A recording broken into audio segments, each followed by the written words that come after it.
This is the Troll Patrol, live with Justin Freakin. Welcome to the Troll Patrol Live. It's a freaking Tuesday. DJ Dub, I bet it really throws you off when I'm using like a different intro that doesn't have all the same drops and shit. Because like some of them are older than all of the ones that are there now. Like I still use the same Christmas intro from like 3 years ago. But it's an awesome Christmas intro, so you know. Welcome, good evening, Warlord, DJ Dub, Holiday, welcome in, my friends. The news be doing stupid shit. We're going to be covering it, because that's what we do here. I've drank a lot of coffee, so forgive me if I pissed a lot. Speaking of pissing, I would give anything in the world to piss, and I'm not going to do it. I'm not going to do it. We got some town halls to cover tonight. Byron Donalds got confronted by constituents at town hall. Ilhan Omar had a heartfelt moment with constituents at a town hall. Nancy Mace was confronted about going to a town hall, went on Fox News to show her a little video that doesn't make her look good, where she tells one of her constituents to fuck off.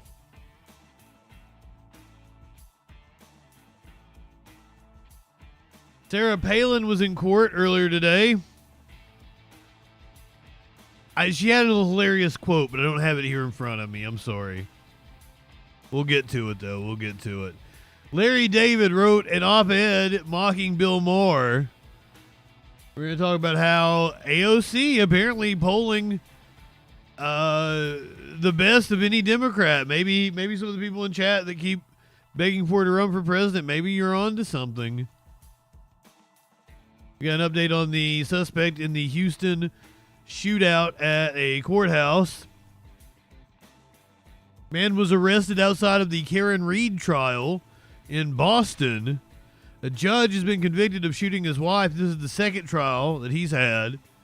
First one ended in a mistrial. Has been convicted now. We have the closing arguments delivered by one Miss Lori Vallow Daybell. And the jury swiftly returned a verdict for Miss Lori Vallow Daybell. The Florida man tackled this young girl, apparently thought she was egging his house. Seems that he was mistaken. A U-Haul crashed into a house in California. And we've chosen a new pope. All that and a lot freaking more tonight on the Troll Patrol Live. Good evening.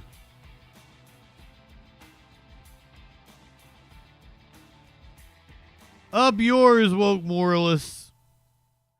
Well, I mean, I do the same thing with like the Majority Report song, right? Ban U-Hauls. I was doing it today on the toilet. Like singing along to the song. Here's your meme of the day. Kanye West, represented by Randy Orton in the background there. His cousin's peen at a family function, represented by one Mr. John Cena. 17-time world champion. You can see him now.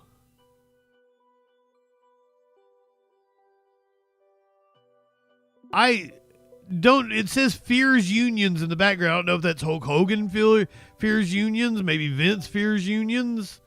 I'm kind of interested to know what was on the sign about unions. Politically minded me here, now that I'm actually getting a good look at the meme.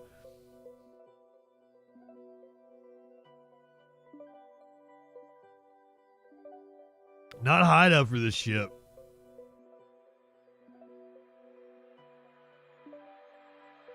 I don't have any grinded up or anything. Is there any in my grinder? Hold on. Yay, there's some in my grinder. That helps. That makes me feel better. I felt kind of unprepared there for a second. How is everyone today? Jab along. I need to turn on the air conditioner. I thought I was good, but I definitely need air conditioner.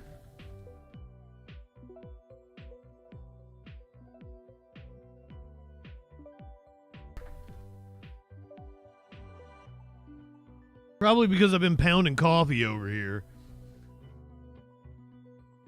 This is my second one in like 30 minutes. Because I fucking love coffee. And notice the Echoplex Media Colds and Satanic Panic mug. It's a double-sized mug. It's a double mug. This is 2 cups.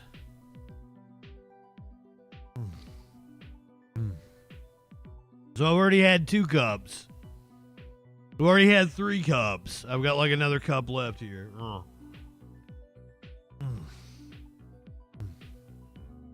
They didn't have my creamer though. Usually I do white chocolate mocha creamer. They gave me Italian sweet cream. This is Italian sweet cream. It's good. Doesn't hit the same as the white chocolate mocha though. The doctors say I'm not supposed to have coffee. A few years ago, I went on this kick. I was just belching all the time. Could not stop belching. Had to go to the doctor for it. They said basically my diet that is high in carbs and sugar, along with the acidity of the coffee, it's like a bomb in my gut going off. And I could basically fix it by not drinking so much coffee. So I didn't drink coffee for a little while, slowly eased myself back into it. Now I'm just a fiend again. I love this shit. I drink it multiple times a day. I can't help myself.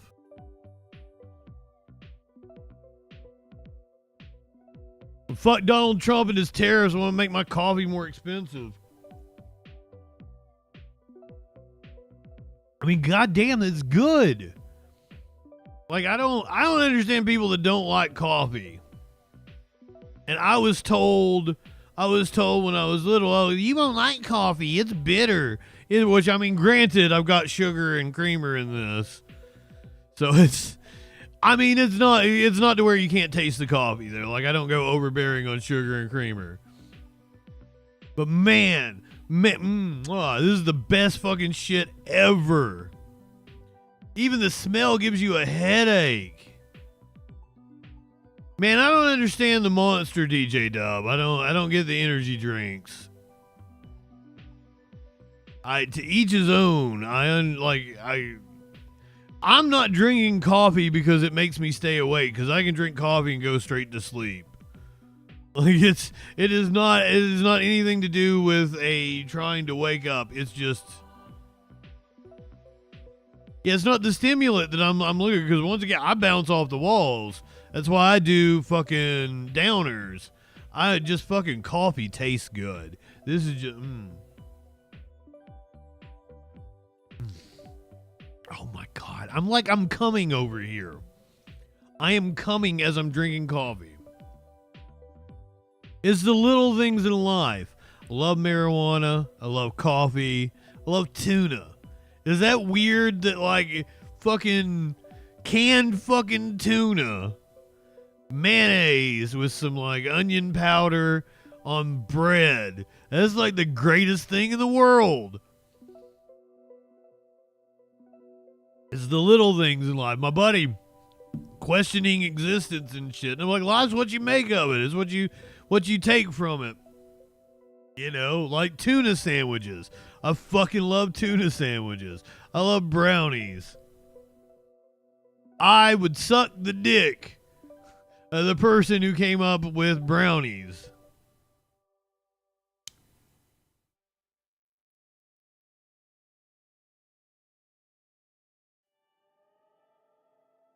Do you like the taste of the energy drink? Or is it a utility thing, like it actually perks you up, gives you some sort of boost, and you drink the one that is most tolerable? I don't understand how it works.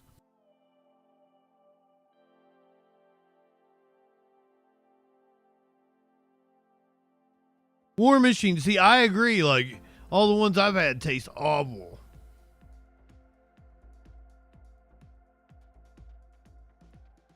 So you're doing it to self-medicate, THC and Monster. I mean, I'm sure you're not the only one. Monster is a big part of the U.S. healthcare system, as I understand it. All right, let's get to the news for the day. Treasury Secretary Scott Bessent apparently reassuring the markets they are closing higher today on him saying that the trade war with China is unsustainable.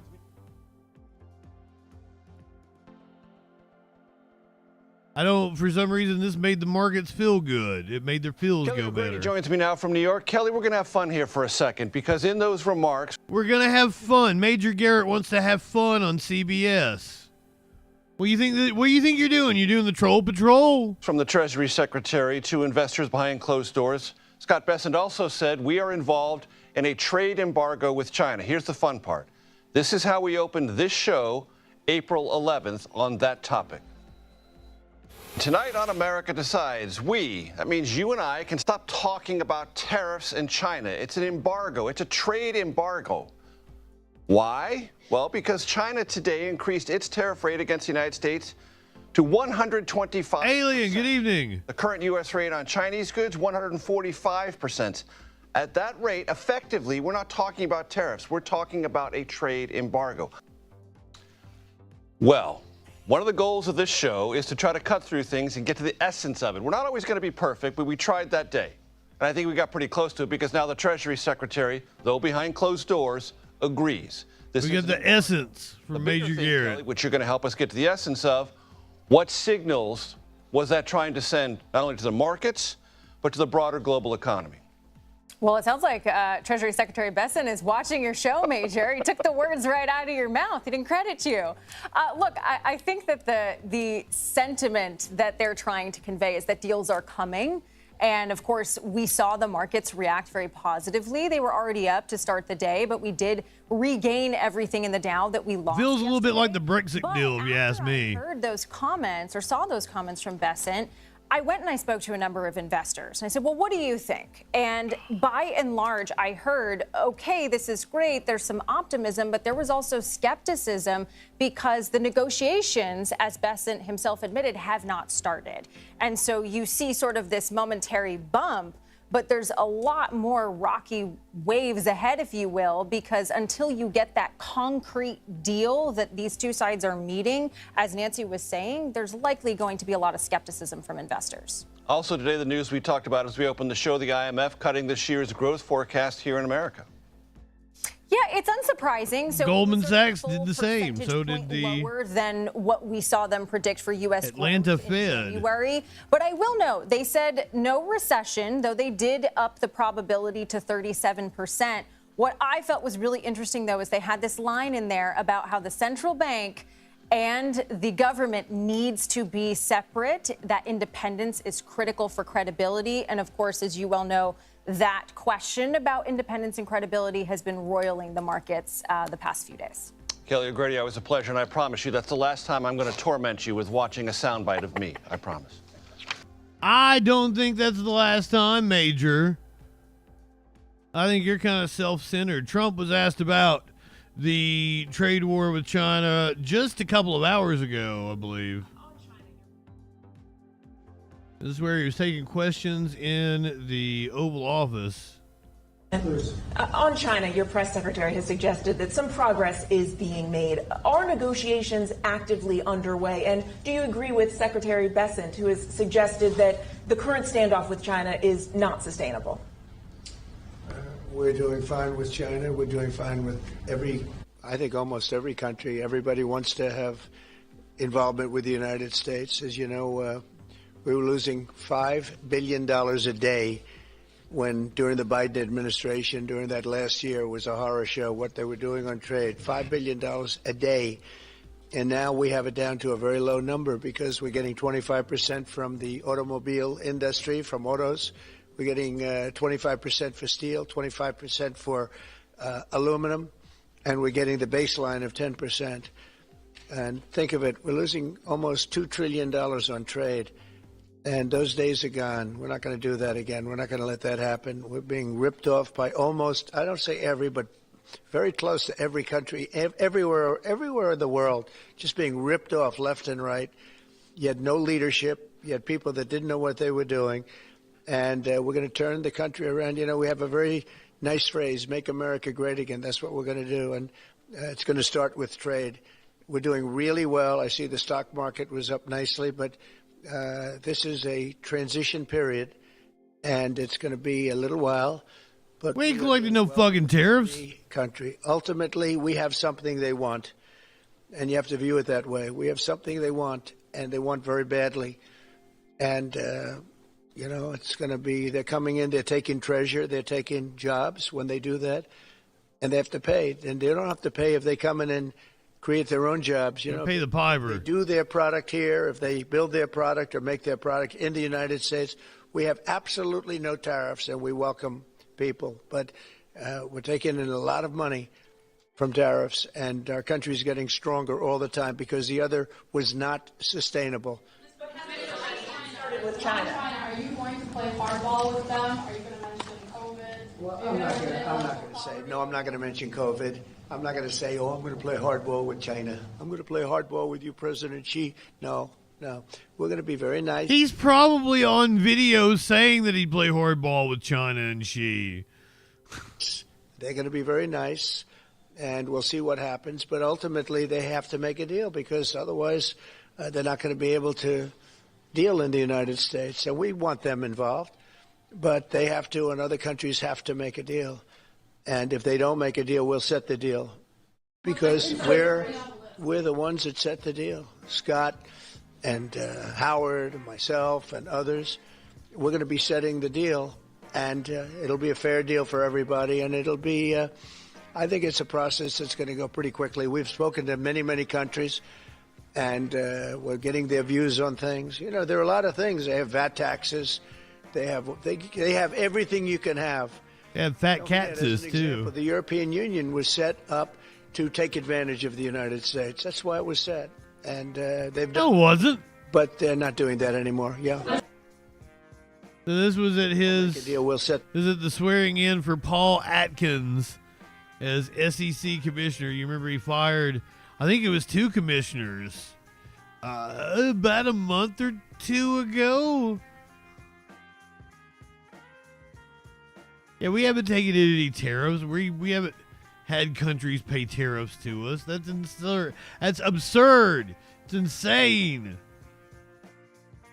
Border Czar Tom Homan questioned on deportations just a couple of hours ago. How do you square the two? I mean, you have images like this. Just shy of 3 o'clock this afternoon. The college students, their visas are being suspended because the State Department believes in national security threats.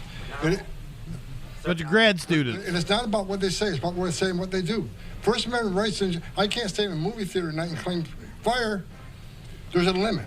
When you come to this country on a visa or become a resident alien, that's a privilege that comes with certain responsibilities. Yeah, now, I'm not with the State Department. I didn't make the decision to cancel those visas, but our job is, when we cancel those visas, they're removed from the country. Right. As far as the others you talk about, we are forced in the community because of sanctuary cities. There's New York City, I'll say it again, New York City, you're a sanctuary city, you're a sanctuary for criminals because we can't arrest a bad guy in Rikers Island, for God's sakes. We got to go in the neighborhood and find him. I said from day one, ICE is going to enforce the law, unlike the lax administration who says, ICE can't arrest an illegal Georgie being here illegally.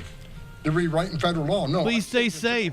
I tried to find some video of the fire, and it's probably going to be on the national news like tonight, or was on like at the 6 o'clock.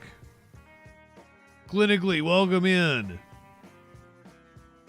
So maybe we'll check in here in just a little bit. Please stay safe. If you have to evacuate, please hang on and check in with us. Let us know what's going on. When you go find the bad guy, and they will, if he's with others, they're coming too.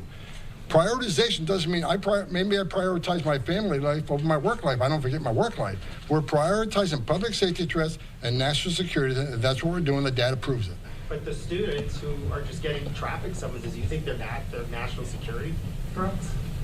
I'm not involved with those investigations. I can tell you we're going to force immigration What I'm on. getting is, don't you think that those Prioritization doesn't mean forget about everybody else in the country illegally. It's not okay to be in this country illegally. Okay, It's not okay to enter this country they're not illegally. here illegally, right? They're here on student visa. Yeah, they were here on student visa. We can talk case by case, but every case is different. I can't put them all in one bucket. I don't know the details of every investigation. ICE and Border to arrest thousands of people a day. I'm not familiar with every investigation. But do you think it at all hurts? Full of shit, indeed. This kind of work to have with images, wearing masks, stopping college students, taking them wherever. Do you think that? I think the American I bet there's skeletons in his closet. Forced immigration law is exactly what we're doing. We're doing what the American people voted for. It's not okay to be in this country illegally. Mr. Holman, I want to ask you about illegal, those who cross the border illegally. Would you want to deport somebody who crossed the border illegally, regardless of whether they committed a crime? And you mentioned ICE on Rikers. If ICE doesn't reopen their office on Rikers, what would you do? I mean, what would you want the city to do? What would you want the mayor to do? It means we're going. We'll put more agents on the streets in New York. We're going to get the bad guy regardless. We'd like to give him. Look, we didn't decide to lock him on Rikers Island. The local authorities said, why? Obviously, you're a public safety threat. And I think any member of the city council who's going to sue to end that agreement, based on what you see, this is just one example of what collaboration means. Why would you not want ICE to take possession of a terrorist member? I don't think these grad students are terrorists, you piece of shit. Jail. It's safer for the officer. It's safer for the alien. It's certainly safer for New York. We arrest a bad guy in the jail. And deport somebody that doesn't need to be deported at that point? Pardon me? Couldn't they make a mistake like we've seen already? There's been no mistakes. Well, Yes, there has. the federal government has made a mistake with at least one person. Look, the details of that investigation argue that. The details, they missed the documentation to show this guy the withholding removal.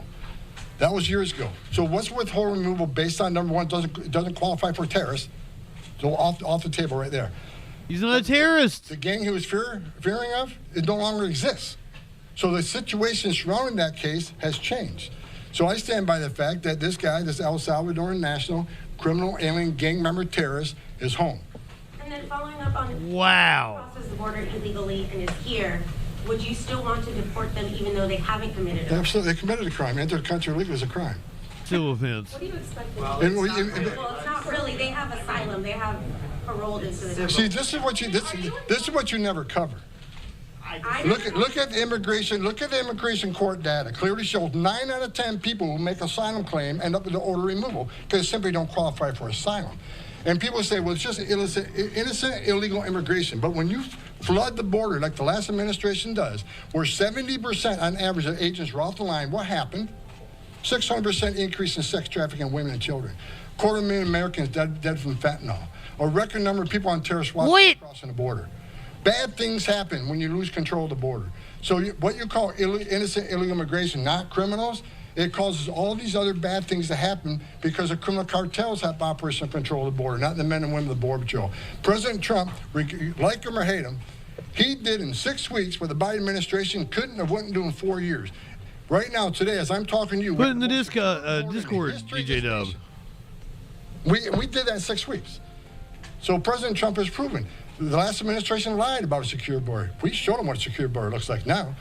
95% decline, most secure border in our lifetime. ICE has arrested 3 times more criminals than the Biden administration has done. So men and women, ICE are sticking to priorities. I don't doubt they've arrested more people than Biden. If you're in the country legally, you're not off the table. NYPD officers involved. I can't take any more of this shithead.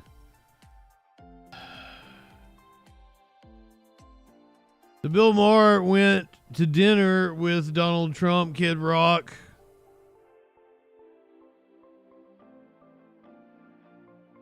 Apparently, Larry David took exception to it, wrote an op-ed for the New York Times, skewering Bill Maher for going to dinner with Trump. Bonder Muggy, welcome in.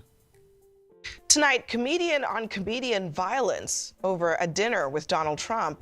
Larry David is using his pen to point out what he sees as Bill Maher's misguided meal with the president and his even more misguided monologue to defend that dinner. The satire published in the New York Times had David assuming the role of Maher and Adolf Hitler standing in for Donald Trump. Here's a section of that piece. Quote, no one I knew encouraged me to go. He's Hitler. He's a monster. But I eventually concluded that hate gets us nowhere. I knew I couldn't change his views, but we needed to talk to the other side, even if it had invaded and annexed other countries and committed unspeakable crimes against humanity. And I realized I'd never seen him laugh before. Suddenly, he seemed so human. Here I was, prepared to meet Hitler, the one I'd seen and heard, the public Hitler. But this private Hitler was a completely different animal. It's pretty cutting, but he kind of mirrors almost exactly what Bill Maher said. Maybe I should just play it just so people know. This is what Bill Maher said after he met with Trump. To all the people who treated this like it was some kind of summit meeting, you're ridiculous. Like I was going to sign a treaty or something. I have no power. I'm a comedian, and he's the most powerful leader in the world. Meet up in person. And you're humanizing him. It'll be different. Spoiler alert. You're laundering his propaganda. So, no, I didn't go MAGA. And to the president's credit, there was no pressure to. Just for starters, he laughs. I'd never seen him laugh in public, but he does. He laughed. I'm so with Bill Maher on this one because I think that if people like fucking Dan Abrams, Bill Maher can't go and talk to Donald Trump, we are really messed up now. Because think about it. Now, he's still going to go and criticize Donald Trump, right? He just has a little more credibility when he's doing it. And does he? When you start bringing in Hitler, right, you know you've lost the argument. Anytime anyone invokes Hitler, right, and Jinx Clinically, you owe me a Coke. You're going to lose because no one, everyone apart from the echo chamber is going to stop listening to you. And that's my point. It's my goal, and I hope other people's goal is nobody listens to Bill Maher as it is. That's why he went and did the dinner with Trump, because he needed the attention. Anonymously, welcome in. Do on the show every night. Get people talking. Have a conversation with people you don't agree with. That's what Bill Maher's saying. That's what he's talking about. And Larry David is basically taking the position, no, that shouldn't happen. And the message of this is not to, because Bill Maher, first of all, I totally agree. He's totally Flash, welcome in. And I loved his monologue.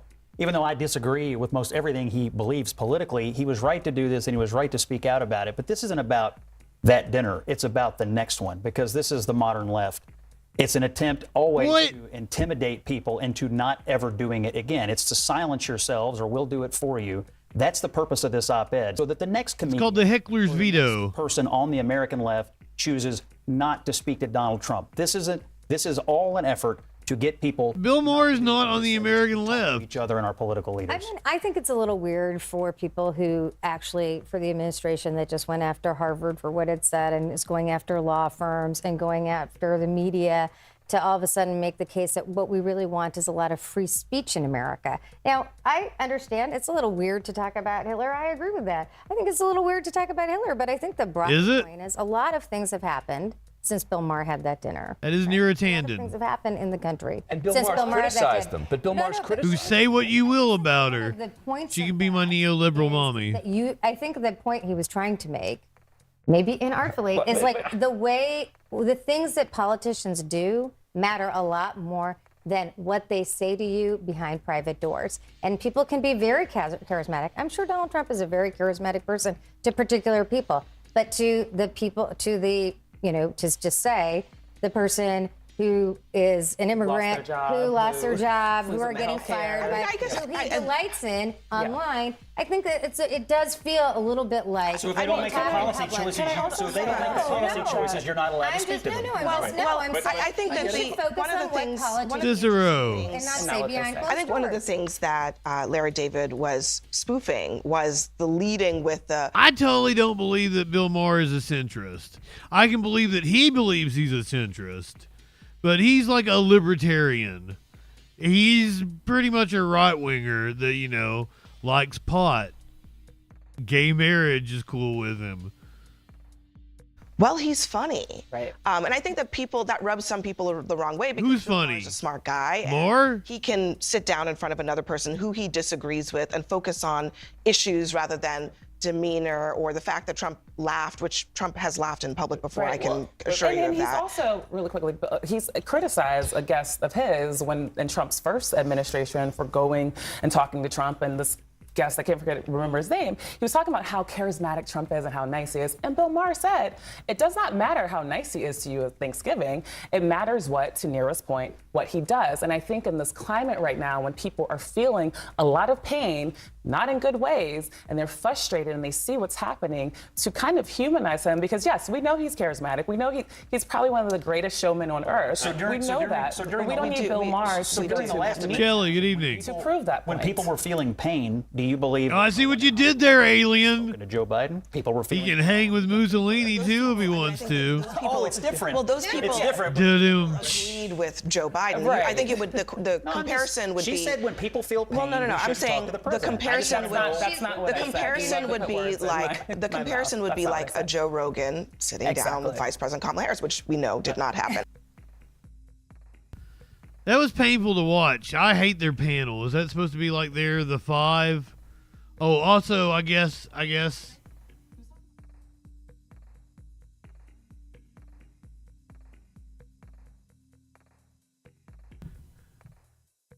Smokey, Jesus, you're being needy tonight. Orgy couch, would you or wouldn't you?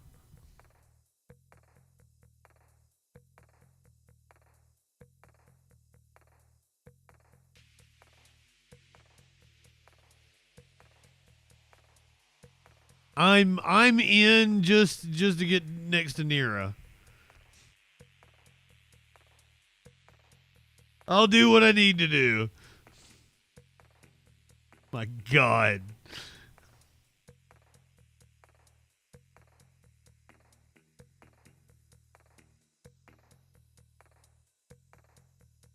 The show Rising. Now talking about how popular AOC is.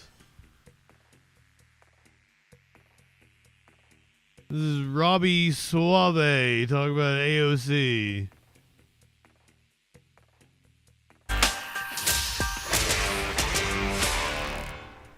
Yeah, it's all or nothing on the Word You Couch. Welcome to Rising. Happy Monday. We've got a great show for you today. I am again joined by my friend Bofta. Nice to see you. Hey, good to be here.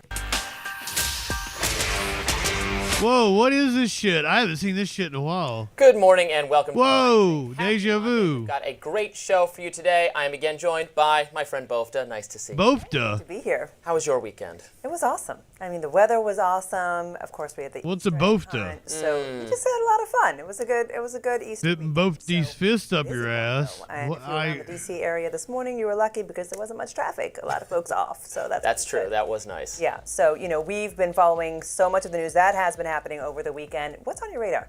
I haven't watched this shit in like 2 years. It Is looks the so different. Democratic Party about to be taken over by AOC? And would that be a good thing for Democratic chances if it is what happened? Let's discuss. Let's First of all, discuss. asking who is actually in charge of the Democratic Party right now? That's a question on the minds of millions of people. On one hand, the Democratic base is finally somewhat fired up to work against the Trump administration. Even I can admit that. Now that Trump is taking a bunch of actions that Democrats stridently oppose, like carrying out the widespread deportations of illegal immigrants at any cost. We've begun to see some protests all over the country. Not very effective protests, mind you, with small-ish numbers of mostly older Americans waving signs and chanting cringe slogans about how much they don't like Elon Musk, etc.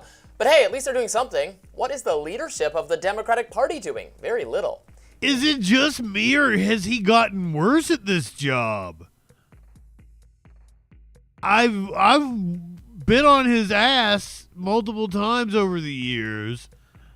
We've watched clips of him. I feel like he's worse now than what he was, 2 years ago, 3 years ago when he popped up on the Hill for the first time?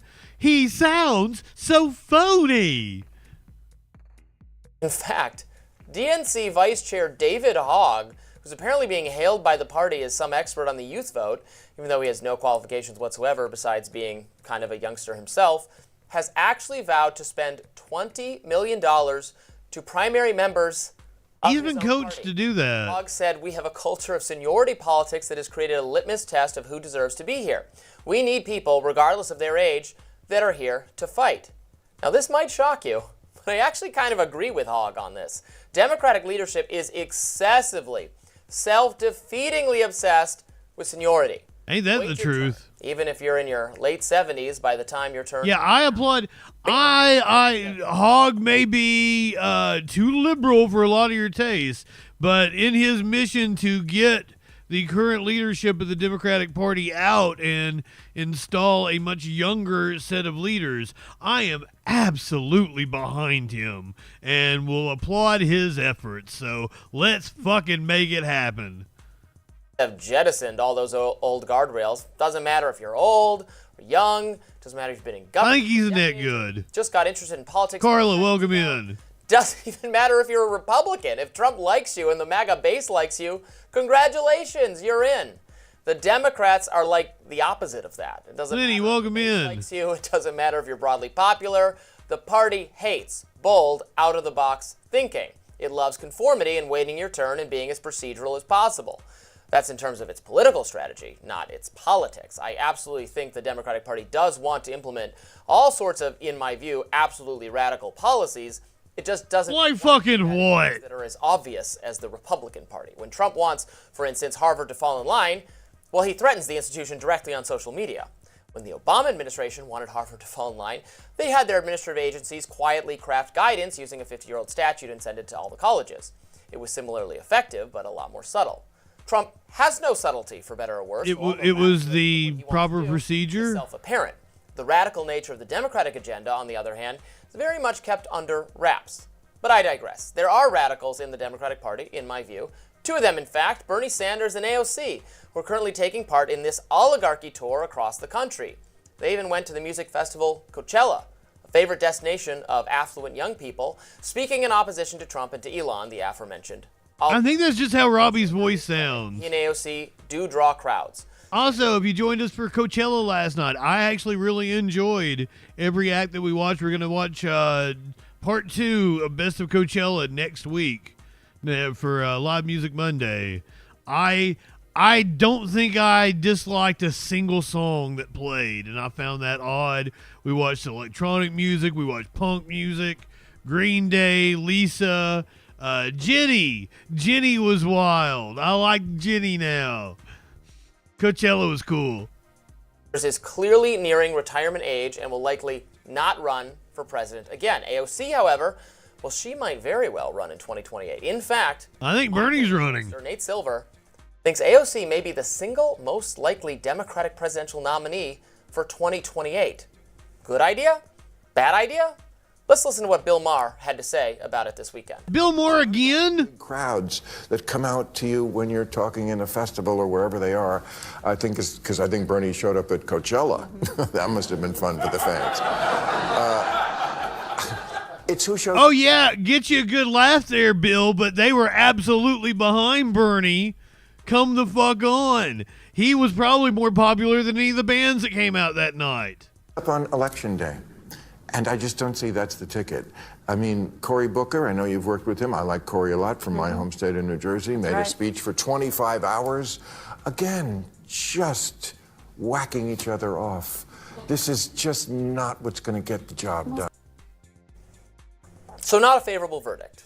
Like Bill Maher, I don't at all care for AOC's Democratic Socialist policies, and I expect that her agenda, which would give because Bill Maher is a to regulatory agencies barometer of what's going on, to empower bureaucrats to equalize society, would trigger a massive conservative backlash. You'd have half the country, maybe more, praying Trump could serve a third term.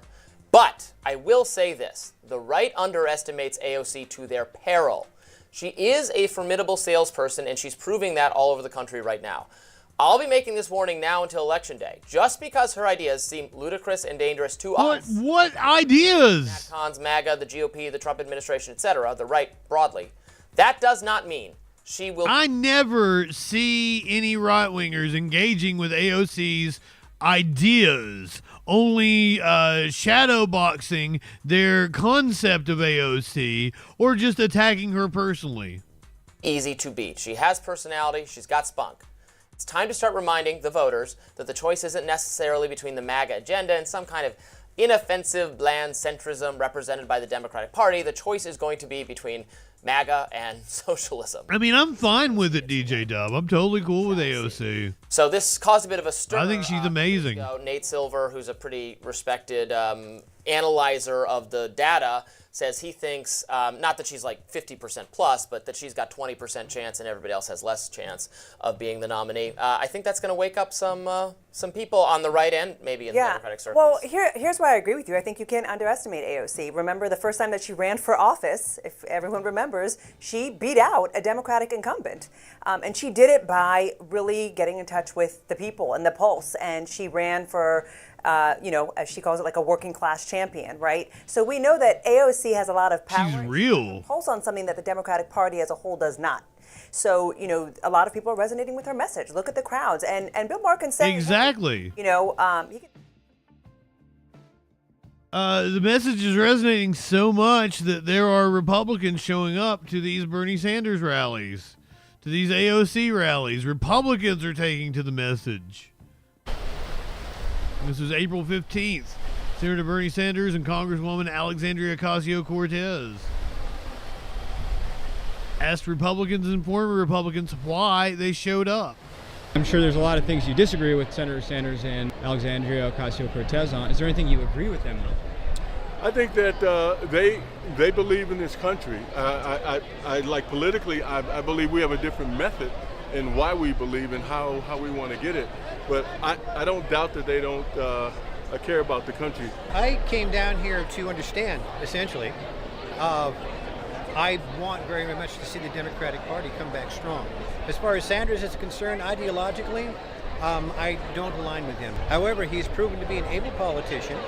Okay, he has also too done what he could as a senator to keep us from being engaged in too many wars. So I certainly would go ahead and give him credit for that. Again, his vision of the country and mine do differ. How? The fact that they're here and they're willing to go ahead and explain their position to people, I believe is important. I think it's going to lead to understanding. It's going to lead to more discussion. This is the first political I've ever gone to. I worked in agriculture, and we're going to lose a lot. Nobody's talking about hardly, but we're going to lose a lot of markets probably, because once other countries don't buy here, they're going to buy from Argentina, Brazil, top 1 and 2 corn and soybean, and it's going to hurt the farmers here. It's something like I've taught my children. When someone lies all the time, you never know when they're lying and when they're not. And we have a good case of that right now with Mr. Trump. And but Bernie Sanders, I like him because he's recognizing things a lot of people aren't. He's bringing it out and he's working hard. He doesn't have to do this. He's working hard to help people understand what's going on. The conservatives became something that no one should recognize. The former Republican. Hateful, racist people, and that's not me. We're here to help everybody. We're here to help each other. There's no reason in the world. Here it says stand with Ukraine. Exclusive of anyone. Who cares who you love? Who cares what color you are? Who cares what your eyes look like? We're supposed to be Nazis. Together. And the conservatives are no longer in this together. And look, it's going to take all of us. It can't just be one side or the other. We're going to have to come together, put our differences aside, and do what's best for the American people.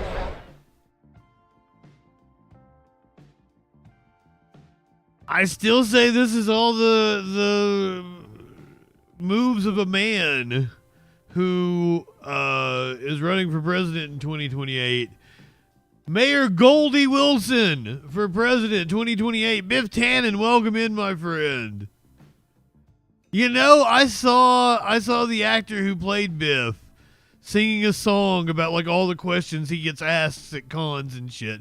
It was really funny. If you guys you could go search it out. It's really fucking good. I like that actor. He's amazing. Also, I want to say I forgot about Flash's birthday last week. Everybody should tell Flash happy belated birthday. God damn it. Let's light one up, tip one back. For Flash, Biff, welcome in, my friend.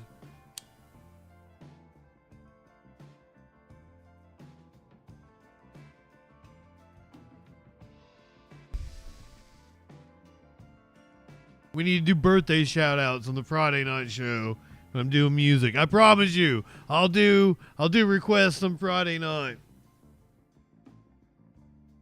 We'll be back. We'll be back to normal.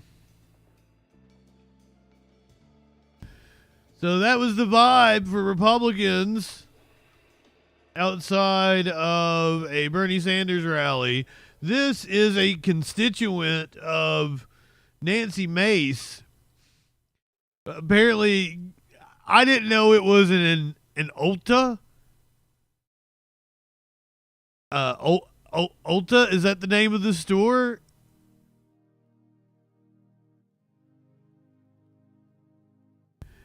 She posted the video. I don't think the video makes her look good, but not only did she post the video, she ran on to Fox News to talk about the video that she posted, denigrating one of her constituents that simply asked her a question at a store.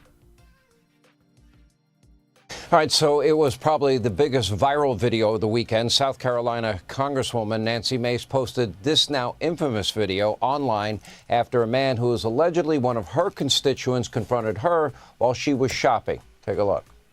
I do them every year. Every year. You want to keep going? Do any more this you want to keep going and keep harassing me?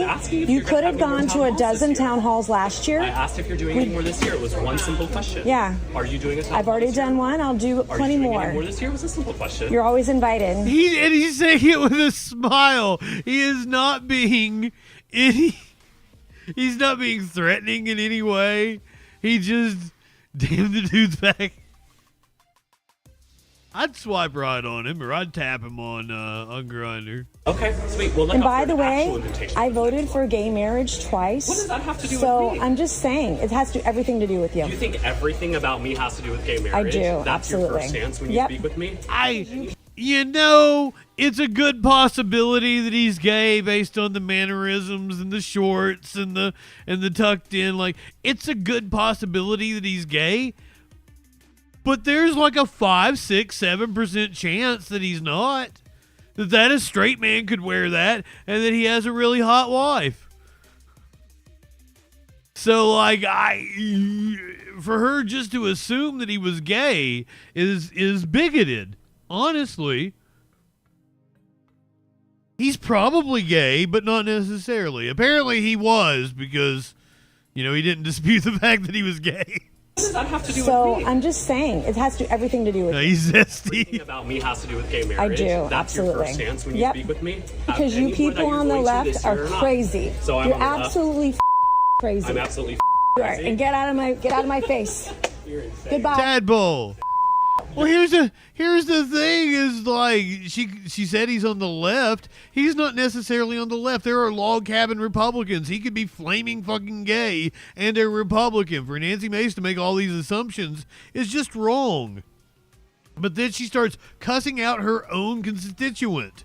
Absolutely crazy. I'm absolutely You are, crazy. and get out of my face. You're insane. Goodbye. You're insane. You're gonna me? You're Yep. gonna be voted Bye. out so fast this year. I I'm can't not. wait for you to go into I won by so much. You're a disgrace to this state. That's what you are. She is. You're a disgrace. I asked you a simple question, and you just go on this tirade and tell me you. Yeah, you. Disgusting. Get out of my face. You. How about Get out of my face. Try it. What's your name? What's your name? What's your name? Do you call her a nasty cunt? You're gonna say to me as Absolutely. for asking you a Get question. the out of my face. You. Now. It's a peaceful weekend afternoon going shopping, right? In a post on Facebook, the man in that video said in part that he won't apologize for speaking up or He didn't do anything to asking a politician to apologize for her side of the story. Congresswoman Nancy Mace. Congresswoman, well, her side of the story. Weekend. Apparently, there's another video I was just told you might have put up, but let's go to this video in particular. Oh, Nancy put up another video. What was going on behind the scenes? And just to be clear, she can still be my GOP mommy. Damn, Nancy, look at them titties. Poof. A titty slap! Come on now. She put her name in neon highlighted font on the TikTok. And how did the issue of gay rights come up in that conversation? Well, right. I just Nancy brought it up. Face wash. That was it. I went to the store. I had a little bit of time to myself on Saturday afternoon. Want to go shopping like I do. I'm a normal person. I do my own grocery shopping. And this guy approached me, and I will tell you, I felt threatened. I felt harassed. And I will tell you, as someone who's experienced trauma in her life, and a lot of women will understand what I'm talking about, when some guy gets in your face and approaches He's nowhere near you. he did, and you feel like you're in danger, instinctively, as women who've been through trauma, who've survived sexual assault, survived domestic abuse, you have two options. You can fight or you can flee. And Sean, I'm a fighter. And I've never stood back down from a fight. I will stand. What a disgusting woman. And I will tell you, this was the third incident I had last week alone.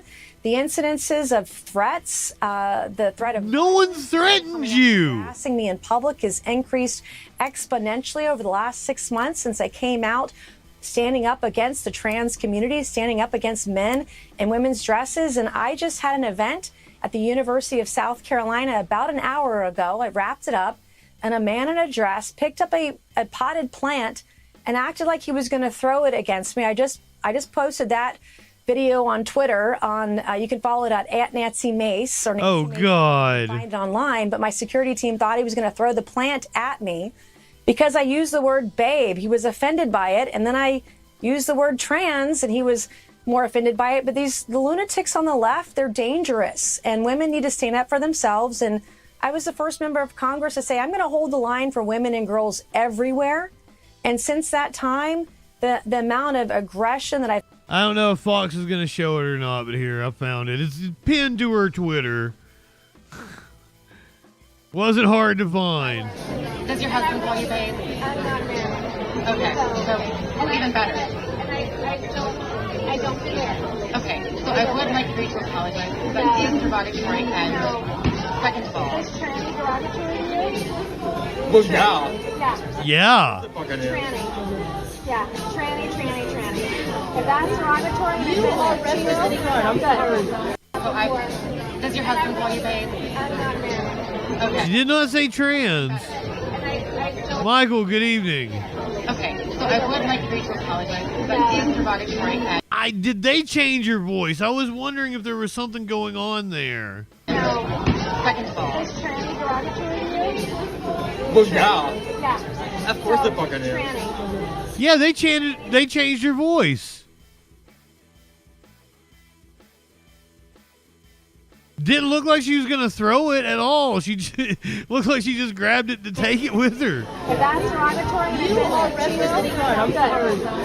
There's a cop right there. I'm not married. Okay, This is once again Nancy making something out of nothing. Okay, so I would like for you to apologize, but And they altered the video to change this young lady's voice, who seems like a lovely lady. Of course it fucking is.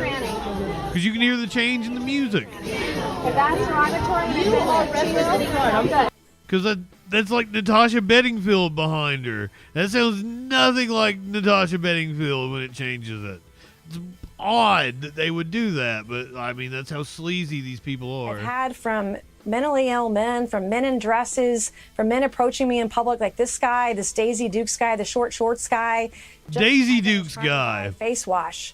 It's not Was that- okay. was that- and was this the condoning this kind of entire behavior is confrontation only you going to lead to posted? violence. Or did anything No, it was happen not. prior It was to you not. start? It was not. What happened prior to that? Well, he started up on me prior to this, and I fumbled. I tried to get my phone out as quick as I could, but I had a bag, and I tried to pull it out fast and start recording as much as I could. I've decided that I'm going to Those aren't Daisy people in Dukes. public. I No. probably don't have enough iPhone space on my phone, but That shows that Nancy Mace, not a true South Carolinian, she would know that Daisy Dukes refers to Daisy from fucking Dukes of Hazzard with her cut off jeans that were up her butt crack. Those clearly not Daisy Dukes. I deal with this stuff day in and day out. This was the third incident I had last week alone. And the week before that, there was a man in Pennsylvania who was arrested from Butler, Pennsylvania, that threatened the president, President Trump. I was the only member of Congress. He threatened to put a bullet in my skull. Most of this stems from my position about protecting women and girls in private spaces. And inherently as a woman, when a man like this comes up to me and is aggressive in public or private, inherently I'm going to fight back. I'm going to stand my ground. I'm going to be a strong woman because I'm going to put my money where my mouth is. Men Congresswoman, strong woman over here, is going to get someone hurt or worse, and it's not something I condone. I'll stand up and fight for every woman and girl everywhere. We see those on the left that have been pro-Hamas, a designated terrorist organization. Some on the left, this obsession with Luigi Mangione, the alleged assassin of the United Healthcare CEO. We've seen domestic terrorism at Tesla dealerships against Tesla owners and charging stations, open calls for assassination of people like Elon Musk and President Trump. It seems like everything's getting really ratcheted up. The left's gone a... You're the one ratcheting things up. Oh, my God. Here, let me sit here and propagandize you, scare my viewers, and totally conflate multiple instances together and then say, oh, it really feels like things are being ratcheted up. I'm very concerned about violence. Why don't you have security with you? I will take that into consideration, Michael. Since I was on my personal time, I can't afford personal private security. I have to reassess my movements now and perhaps trying to hide the way that I look so I can go out in public. Tonight, though, at a public event, I was able to have 6 armed security guards. I needed to have that. And even still with 6 armed security guards, we had a man in a dress who picked up a potted plant. It looked like he was going to toss it at me or throw it at me. No. Until the police moved in. Didn't look like that at all. Threats that conservatives are facing, like Elon Musk, like Donald Trump, every single day. And we have to stand up and fight back and fight for ourselves. Stand up for our own freedom. That's what it's about. Okay. Oh, Congresswoman, I'm glad nothing worse happened here. We appreciate you spending your time with us. Thank you. Hey, Sean Hannity here. Oh, shut up, Sean Hannity. Now, I agree, Joni Ernst, fucking gorgeous lady. Totally into her being my GOP mommy. But, I mean, there's one other really good candidate for being my GOP mommy, and that would be Congresswoman Anna Paulina Luna. Ooh, doggy.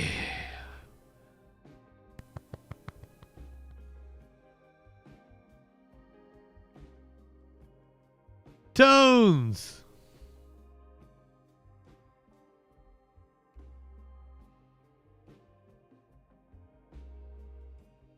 We watched her feature in Maxim on the 5th anniversary show.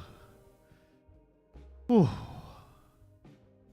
Congresswoman Anna Paulina Luna can be my GOP mommy. I like how Michael's like, if you must have a GOP mommy.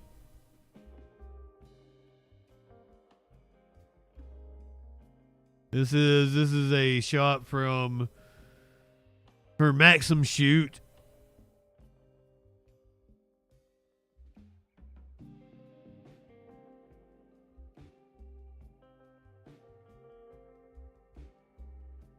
Congresswoman Anna Paulina Luna. Man, I just really have the fact that I have this whole folder of pictures. Like, it's just problematic women. Here's Lori Vallow Daybell. Here's Harris Faulkner. Man, Justin, you got some weird kinks. Senator Joni Ernst. Of course, this picture of Rihanna holding fish. Put the fat folder away.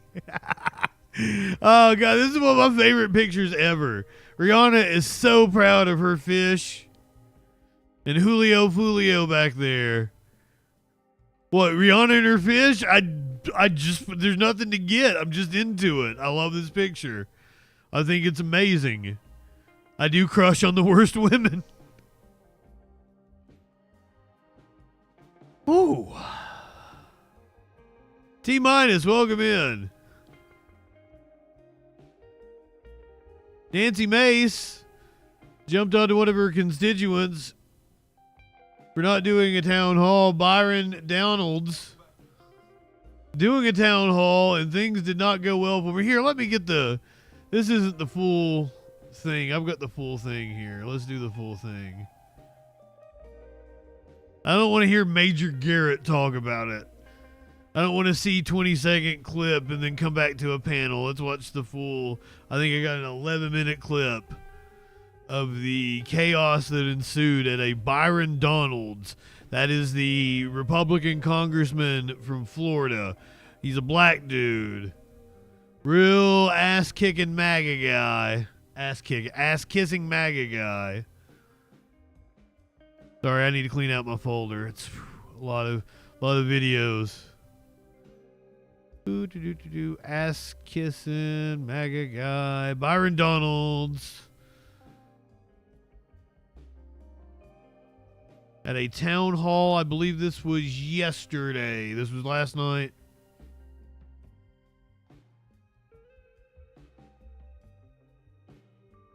I am far more discerning about the penis that I'll sleep with. That is true. Not to be controversial, but let's jump into the EI, shall we? Sure. I overheard a Trump-supporting man announce loudly in very inappropriate terms that he would never vote for Byron Donalds before Donalds has said a word. And in spite of the endorsement from President Trump, he has lost his vote because of his race alone. What would Donalds say to a young black man who haven't lost a vote yet, but who have lost jobs, bank loans, professional associations, etc. because of their race? Isn't there some value to programs that seek to provide opportunities for everybody? You didn't hear that? He talked about the congressman's push to end DEI programs, and isn't there value in programs that ensure a level playing field for everybody? That was the question posed to Donalds.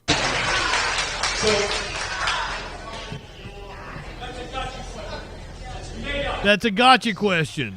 It's fine. You do this long enough. Don't worry about it. Here's the deal. So I'm 46. Obviously, I'm a member of Congress now. Before Congress, I was in finance. Started my way up from the bottom, worked my way up, etc.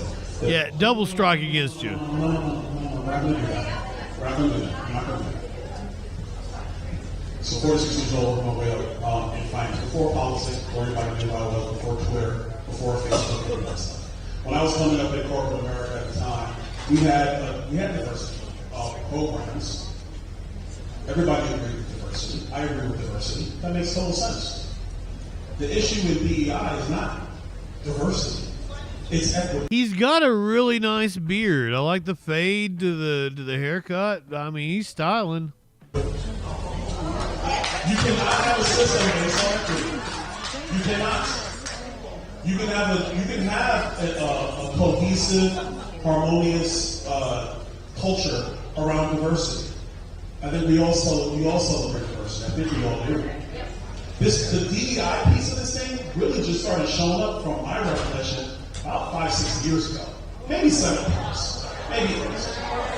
My last stop in corporate America was at Wells Fargo, and this was around 2015. And so I had to do the training courses being an employee of Wells Fargo. In the training, I had a girlfriend, our first date that we went on, she and I pissed on a Wells Fargo together. Courses at Wells Fargo back in 2015, there was no mention of diversity, equity, and inclusion. It was diversity. That's what it was in 2015. So if you're going to ask me as a black man, 46 years old, that it's possible for a younger black kid, 21 years old, to find a way to get ahead in America, I will say, yes, those opportunities fully exist to get ahead.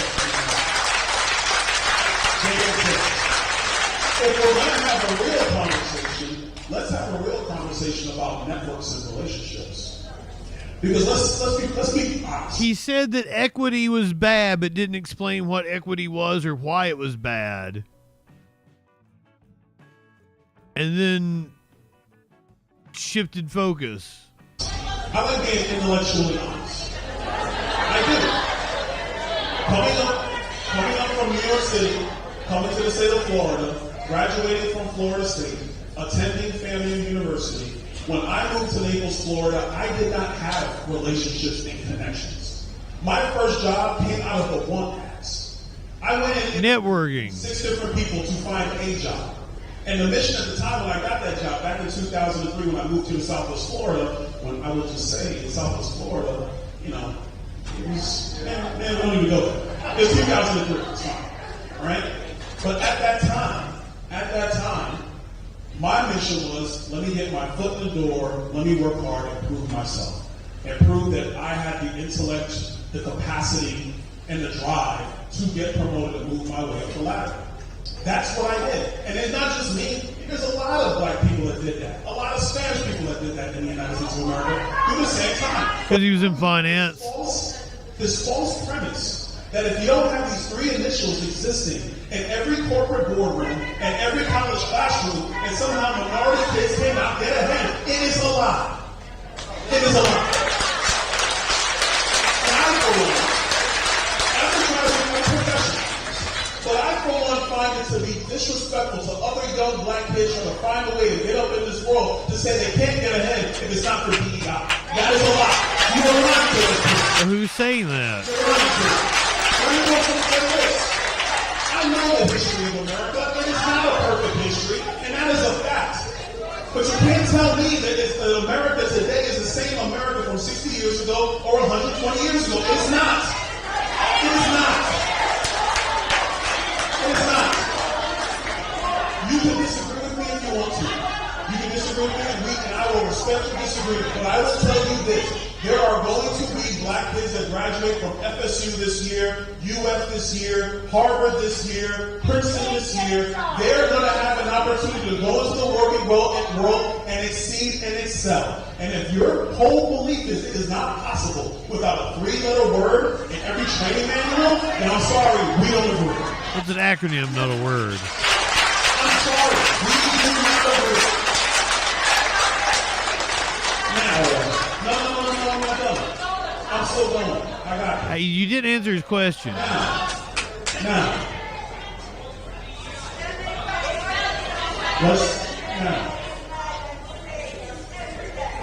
let's talk about this one.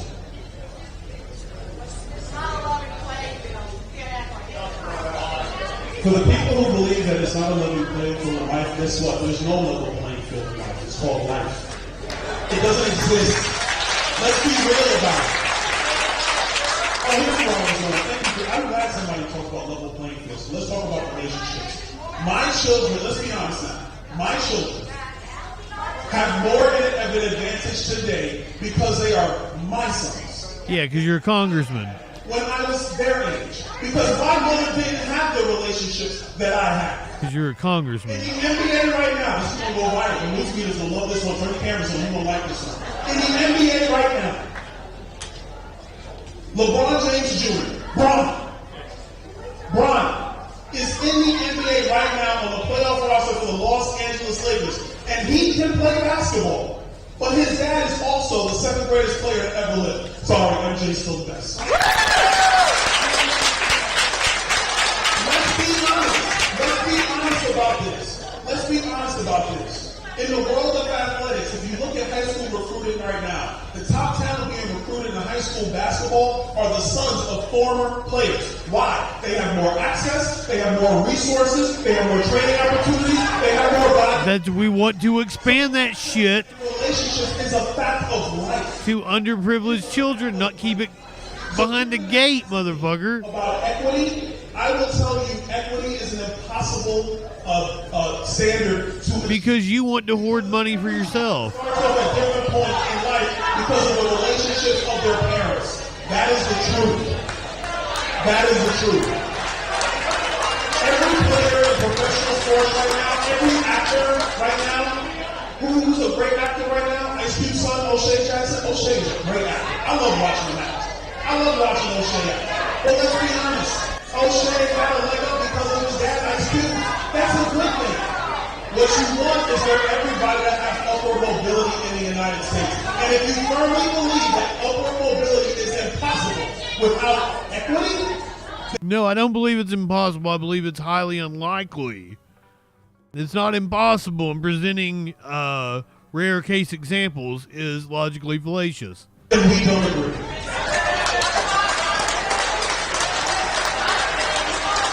All right. Jack Phelps from Fort Worth. Jack Phelps.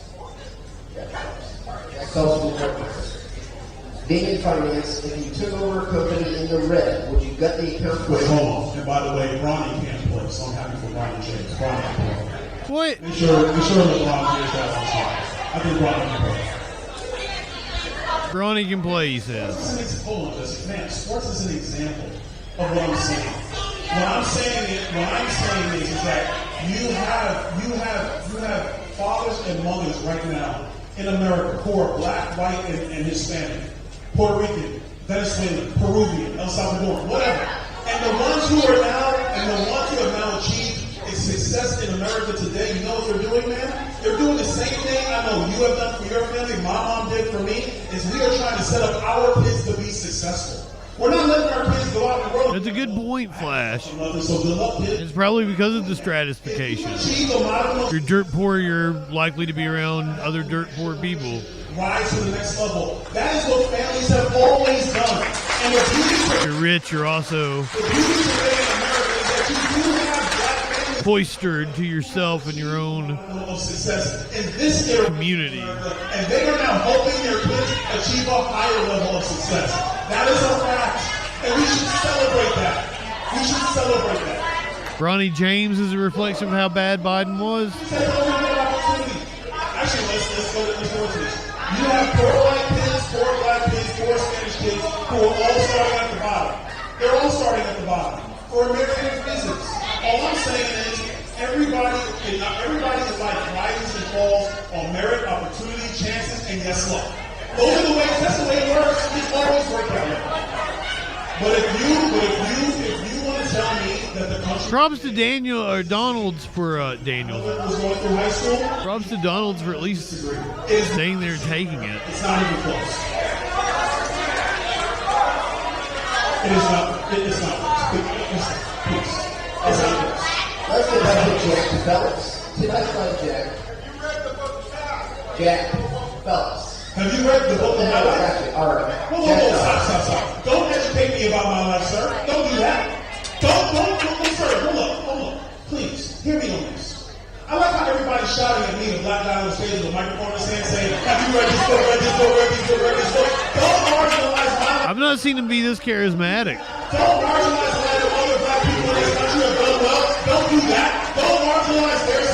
Do you know how many black men in America today He may have a future in the Republican Party. have done something marvelous? They may not agree with me politically, but they've done marvelous things. Don't be the true about what they've done. Don't do that. We should celebrate the successes of our country, not push them down because you have to have DEI. Now I'm ready for the next question. Thank you, Jack.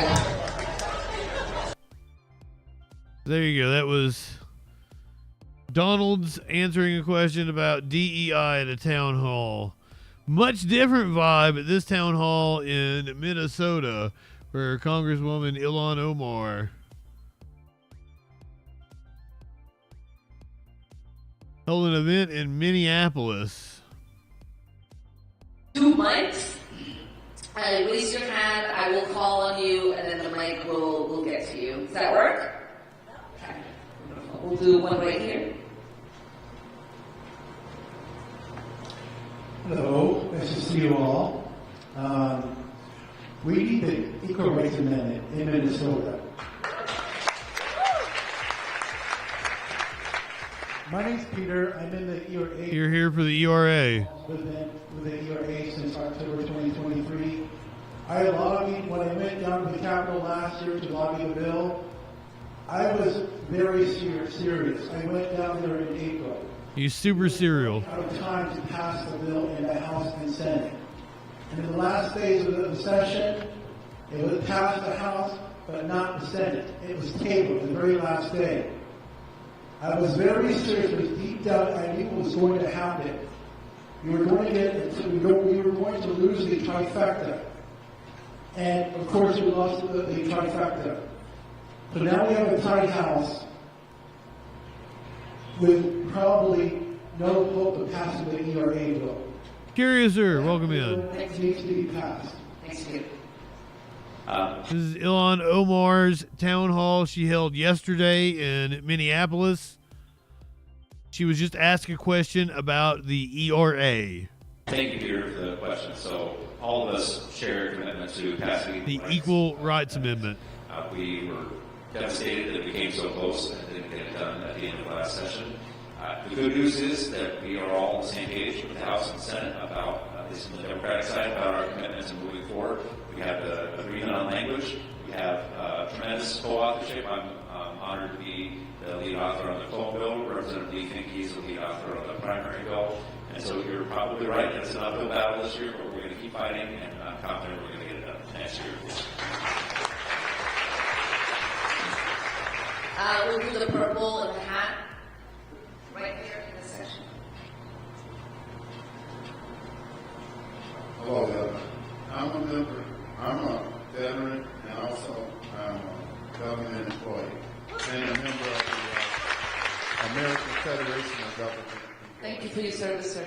It was veteran and union, I think. Right now, every day when I go to work, we live in a dark cloud. And what we need now is strong leadership, especially in Washington. How can we be assured and keep our hopes up that we're going to get strong leadership right at the very top in these dark times? That collectively, you guys together will inspire people in Washington to do, the leaders to stand up and do what they're supposed to do, and not do what this leader that I thought we had did to us when he sided and went along with these other people. He's asking about strong, advocating for strong leadership in the Democratic Party to stand up to Trump. When it pertains to rights, equal rights, how can you assure us that we can keep our hopes up? I appreciate that. I do share, and I think many Americans share, that disappointment and the heartbreak that when we did need that strong leadership, and obviously in the House that leadership was there, but we did not have it in the Senate. But I think that leader did hear you loud and clear, and I am pretty Taking a shot at Chucky Boy Schumer. Some backbones are being stiffened as we speak. I'm cool with AOC running for president, but then who takes on Chucky Boy Schumer in New York? Because her winning that Senate seat is like a slam dunk.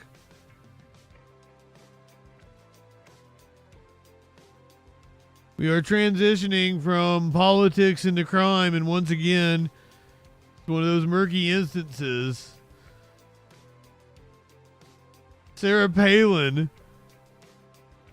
tells a jury in her defamation trial that the New York Times editorial board kicked the oomph out of her.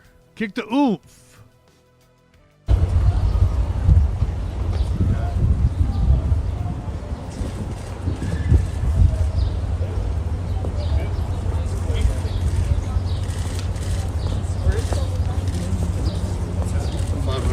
You come to the microphone, gives us one of those folksy sound bites.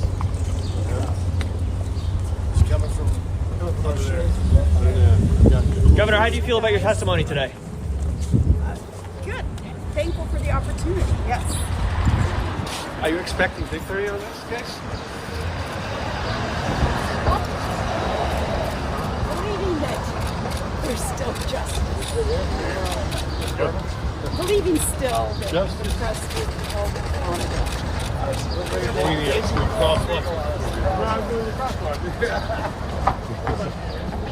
Thank you.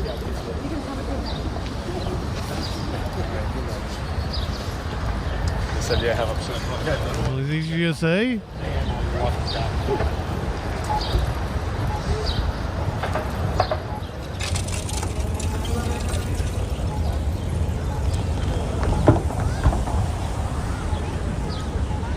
Apparently that was her argument to the jury. And the New York Times kicked the oomph out of her.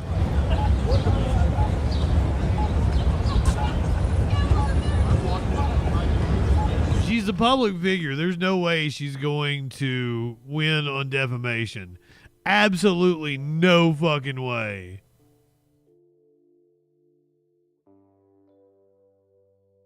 We came on yesterday talking about the shootout at a courthouse in Houston, Texas. We now have new information about the suspect who was taken into custody, was shot, and apparently survived.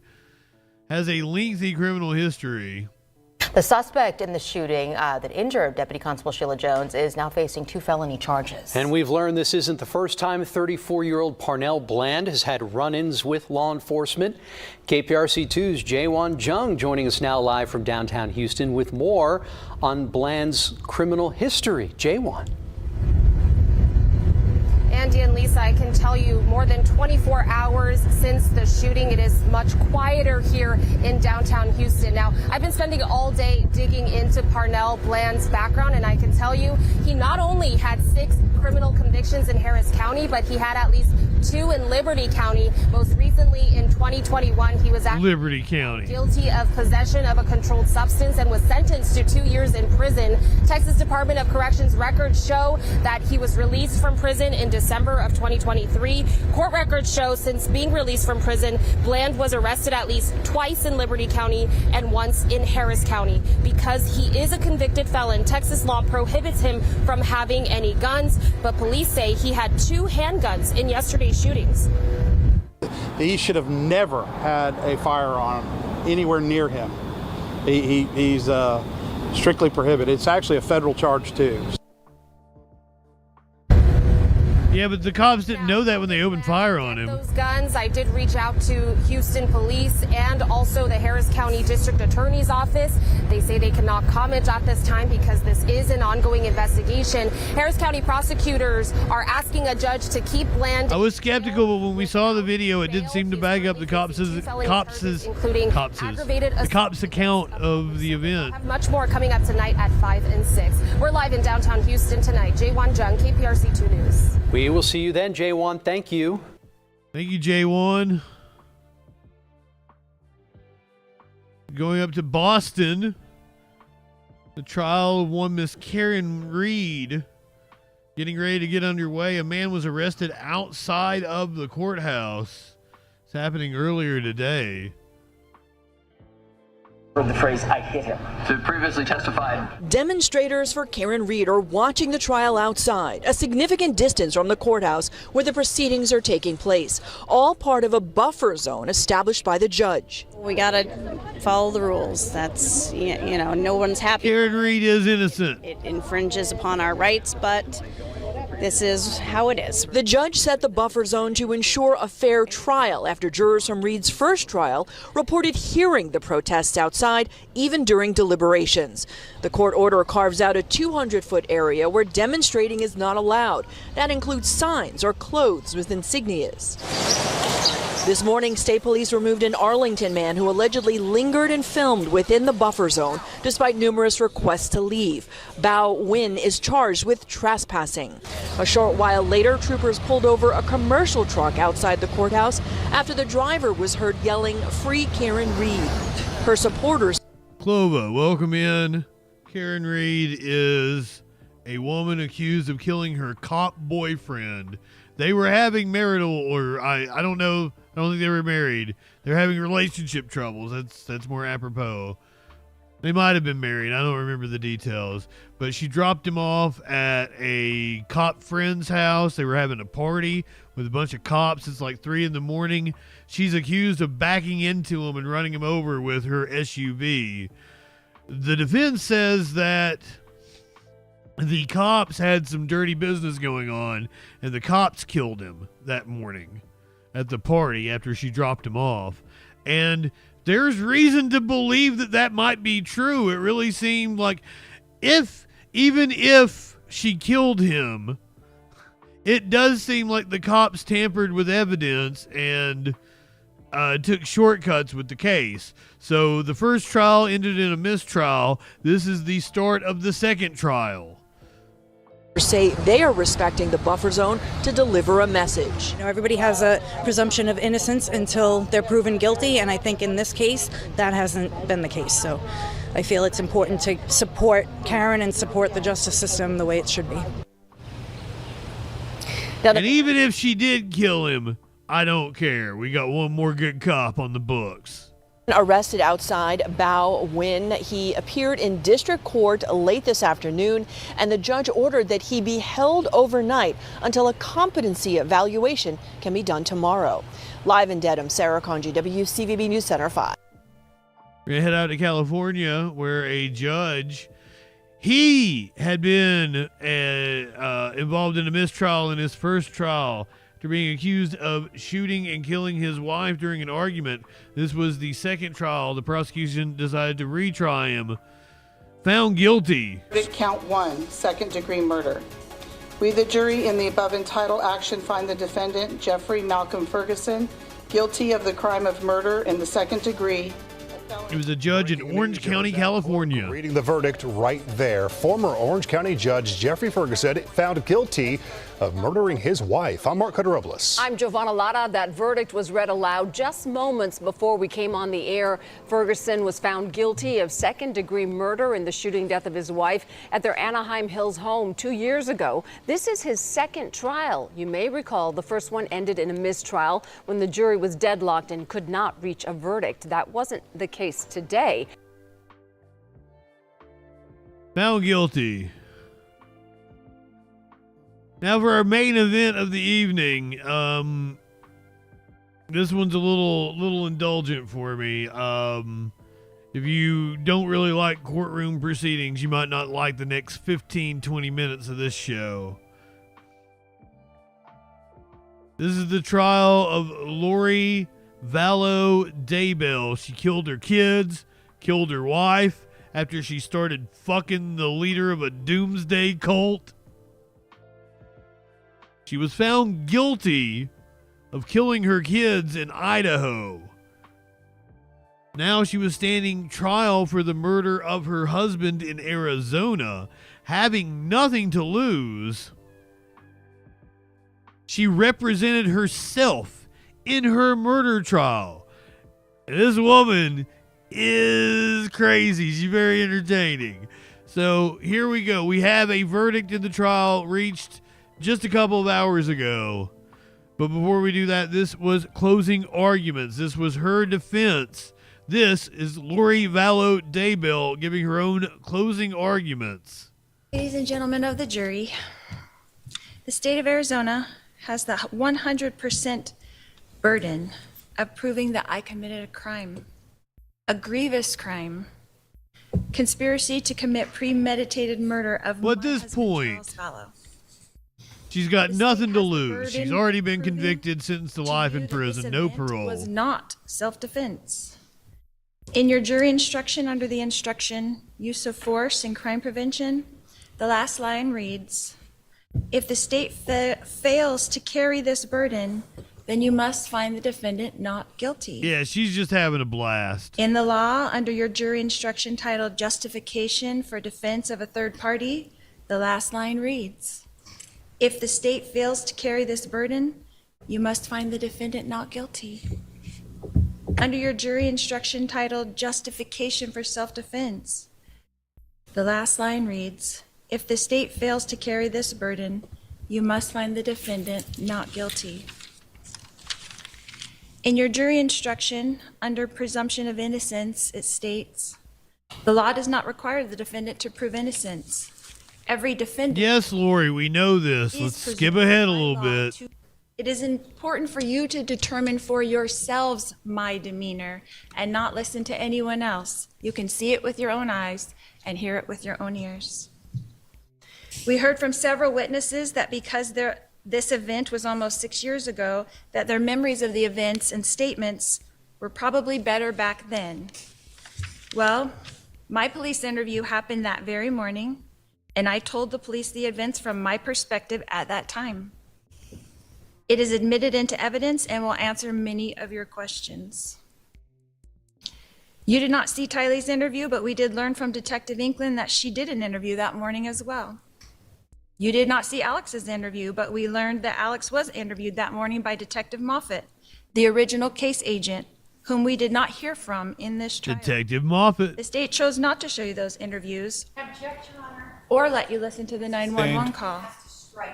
The jury shall I have interviewed with jury members. only consider what was admitted. I've got comments afterwards, Lenny. We learned in this trial from Officer Kautheim's testimony that Alex was injured on the back of his head with a bump and, according to his testimony, a 1-inch laceration. We did not see those pictures documenting that injury as well. We learned in this trial that we did not know, the three of us, that our interviews were being recorded. Why would you not? We learned that Alex's phone was taken by police and put into an evidence bag. The cops record everything, as well they should. No digital copy of Alex's phone. That's why they read you the Miranda rights. Anything you say can be held against you. We learned that Alex's phone was returned to him that same day with no further inquiries. We learned that after my interview and Tylee's interview that we were introduced to a victim's advocate and that gave us further instructions in another room where Tylee and I were reunited. We learned that soon after that, all three of us, Alex, Tylee, and myself, were taken in another van and dropped off back at our house. We learned that we were instructed at that time that we could not enter the house yet. The judge has shown infinite restraint. To take the rental car, since all three of our cars were inside the police state. We're inside the police state. Return later in the afternoon when the scene was cleaned up. So once again, this is her closing argument. In this trial, that we did as directed and left the house in the rental car close to 12 p.m.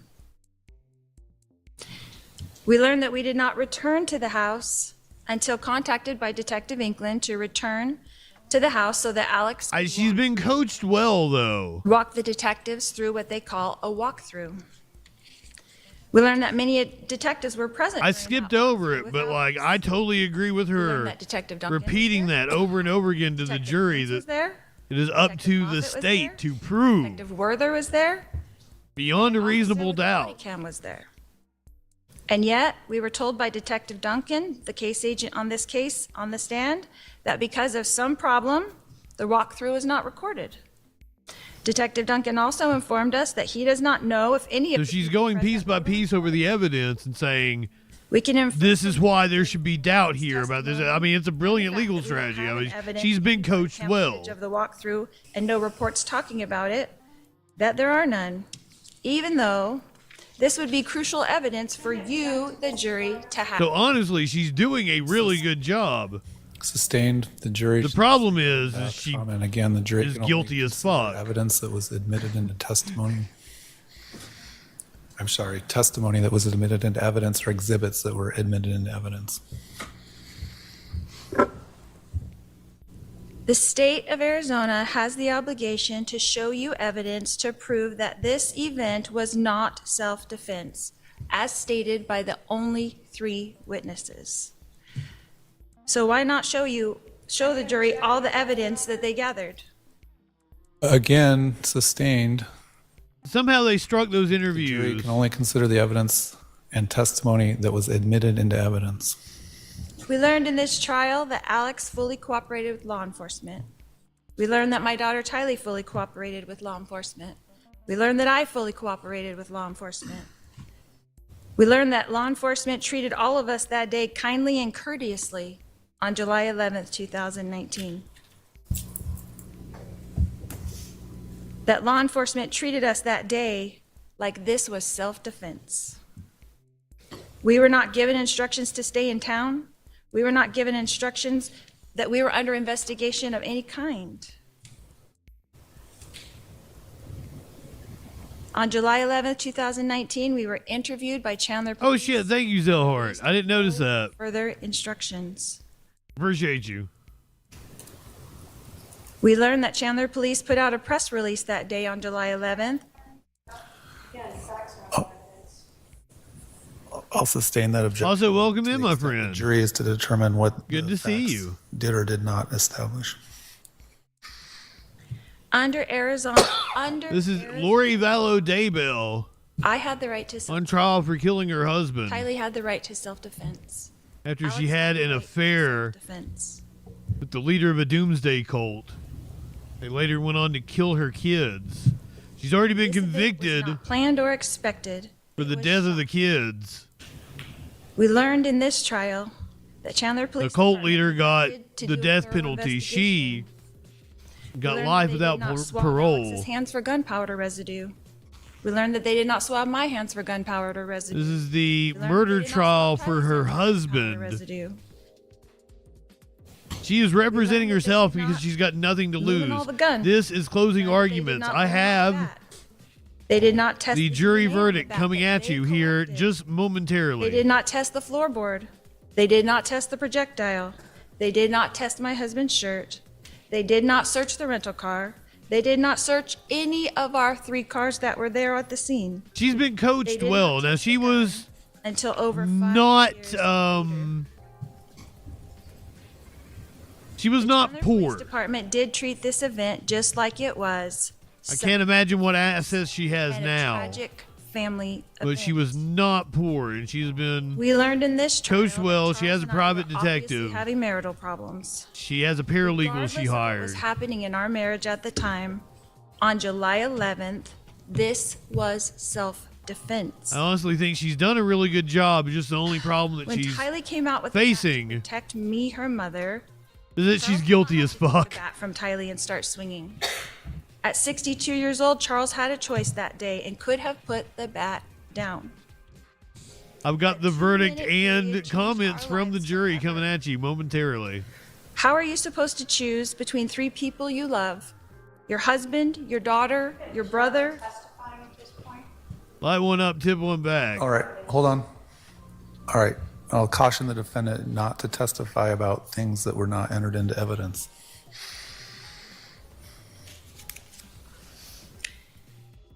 How can you decide for another person if they feel threatened?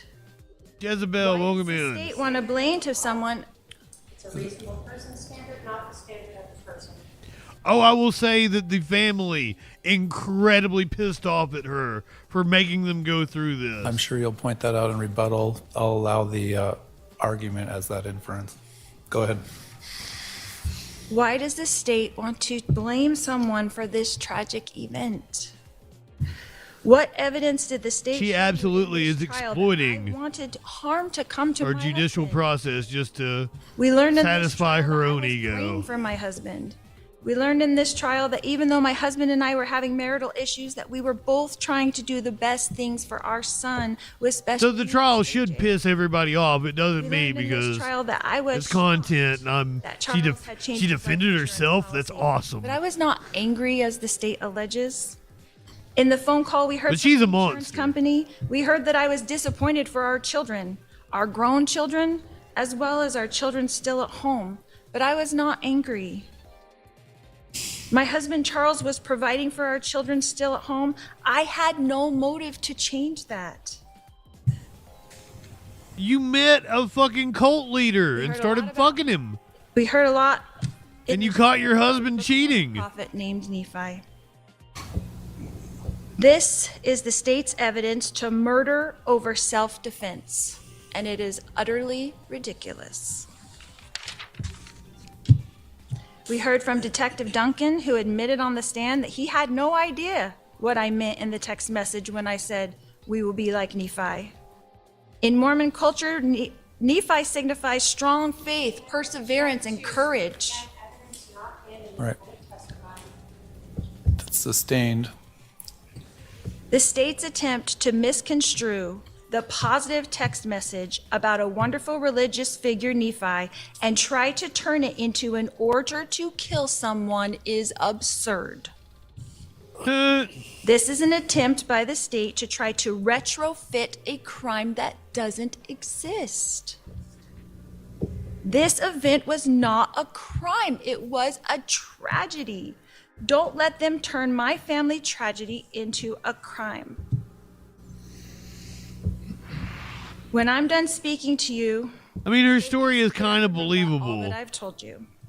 but I assume the state had good evidence. They've got to have the last word, so to speak, because it is 100% their burden to We've kind of only watched her side, though. crime. I haven't heard what evidence they had against her. And you won't be allowed to hear from me again. Yeah, she's Fruit Loopy. So I want you to remember That's why I watched that it. it is the state's job to prove to you that I committed a crime. And if you have not seen the evidence that leaves you firmly convinced that I have committed this very crime, then the state failed to show you the evidence that you need.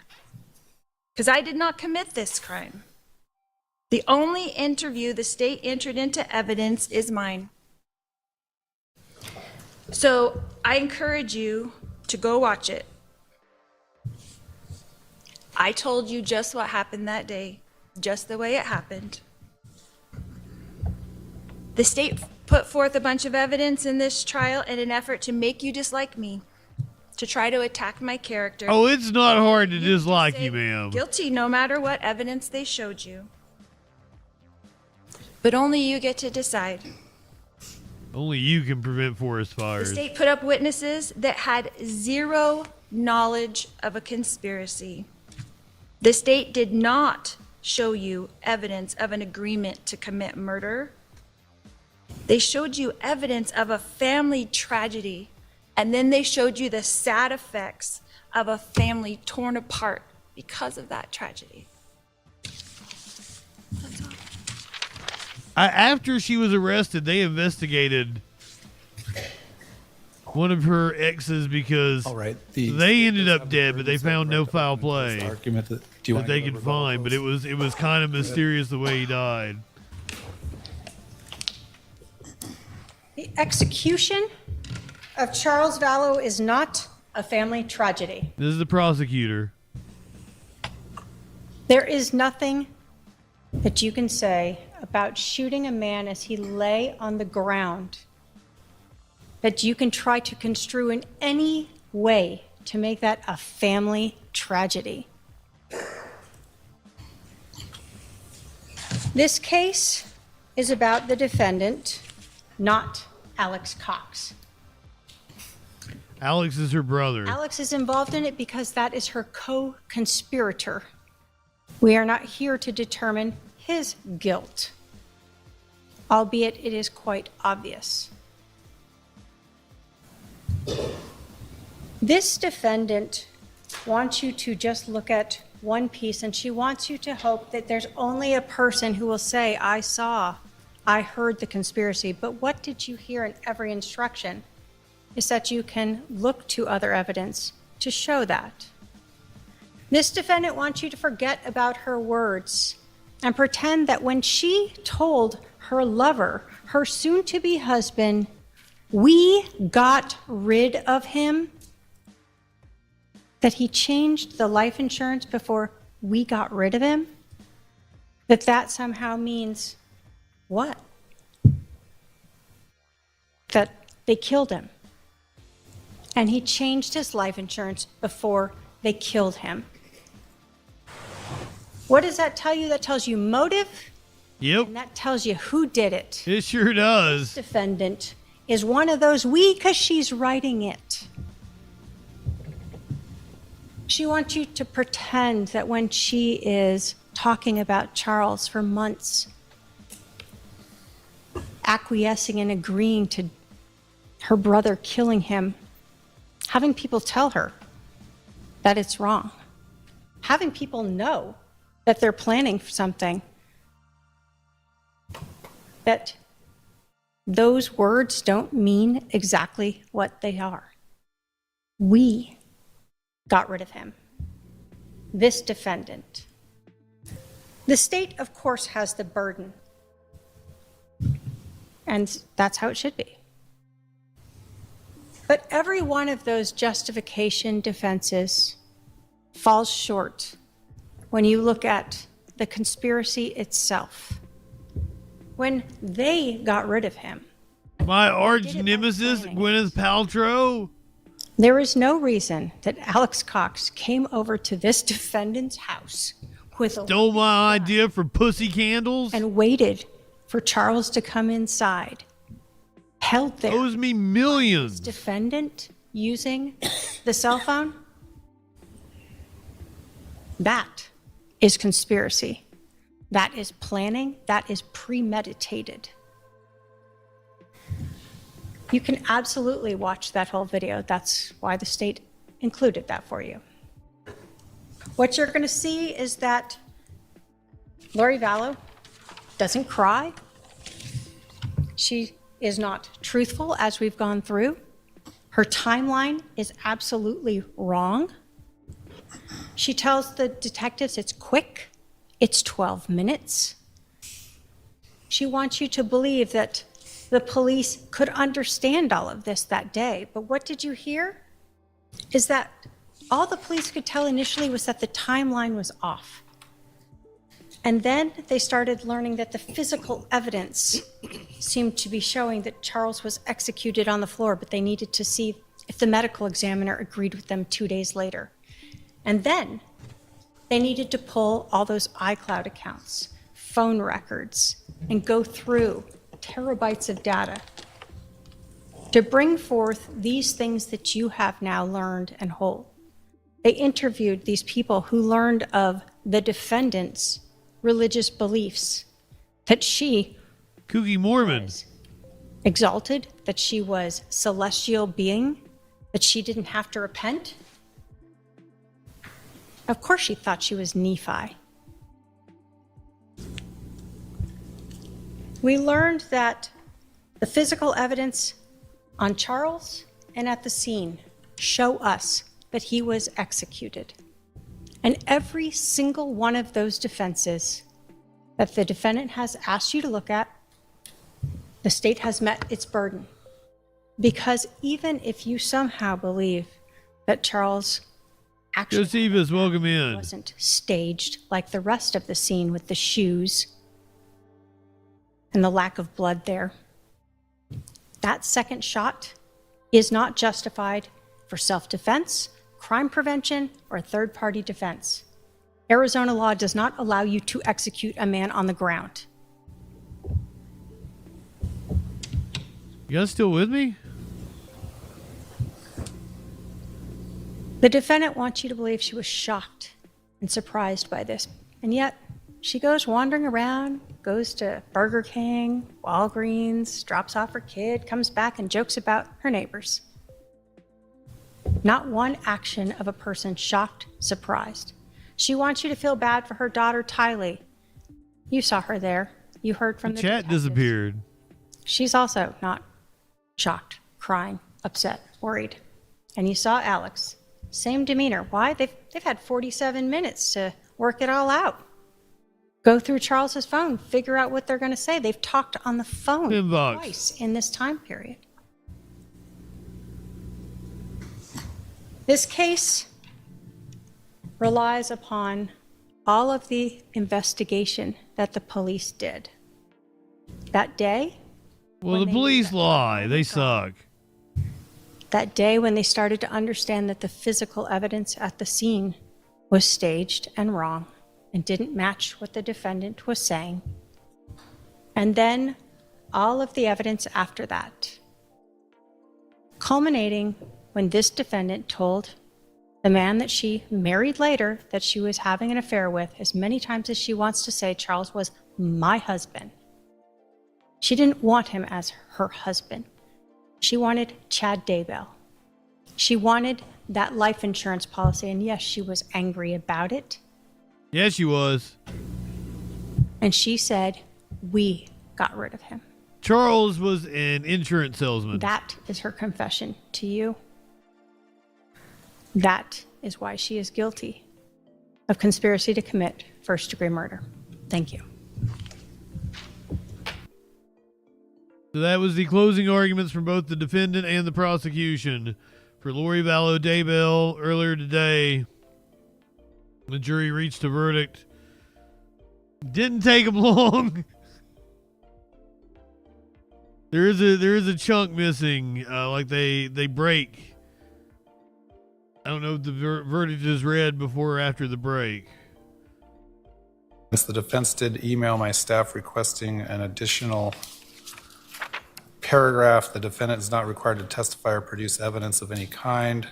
The defendant's decision not to testify or produce evidence is not evidence of any aggravating factor, which I did include in the bottom third of page 3.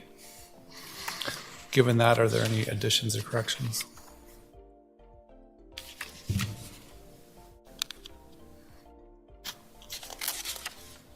No, Your Honor.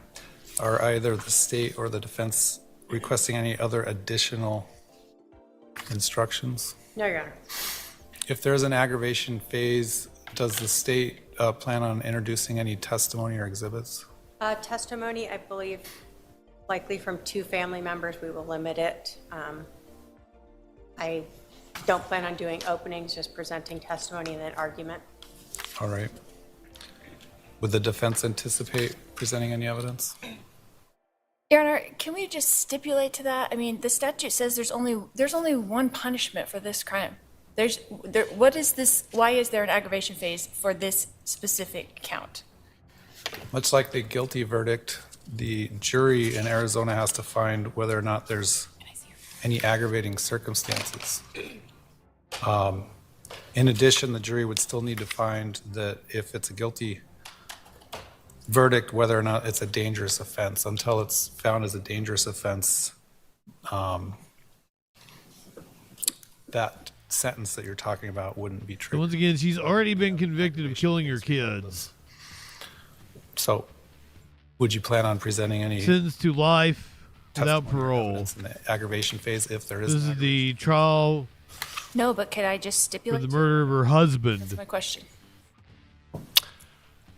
You can stipulate. Represented herself in this trial. Stipulate to whether or not it's a dangerous offense, but I think you should probably wait until we read the verdict to do that. So I guess it will, depending on what the verdict is, we may take another break. If there is an aggravation phase, are your witnesses here yet? No, they are not here yet, Your Honor. The next of kin are, from my understanding, about 5 minutes out. All right, we'll wait a few more minutes before we take that verdict. Please let me know when we're ready to come out. So yeah, they take a little break here, and then we've got to jump ahead. Guilty. 1.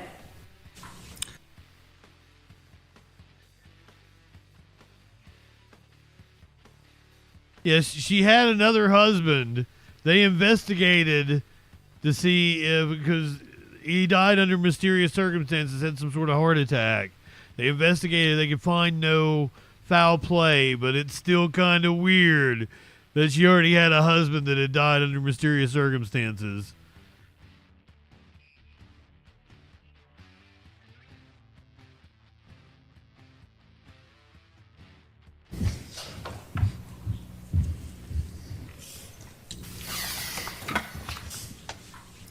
I'll ask the clerk to read and record the verdict.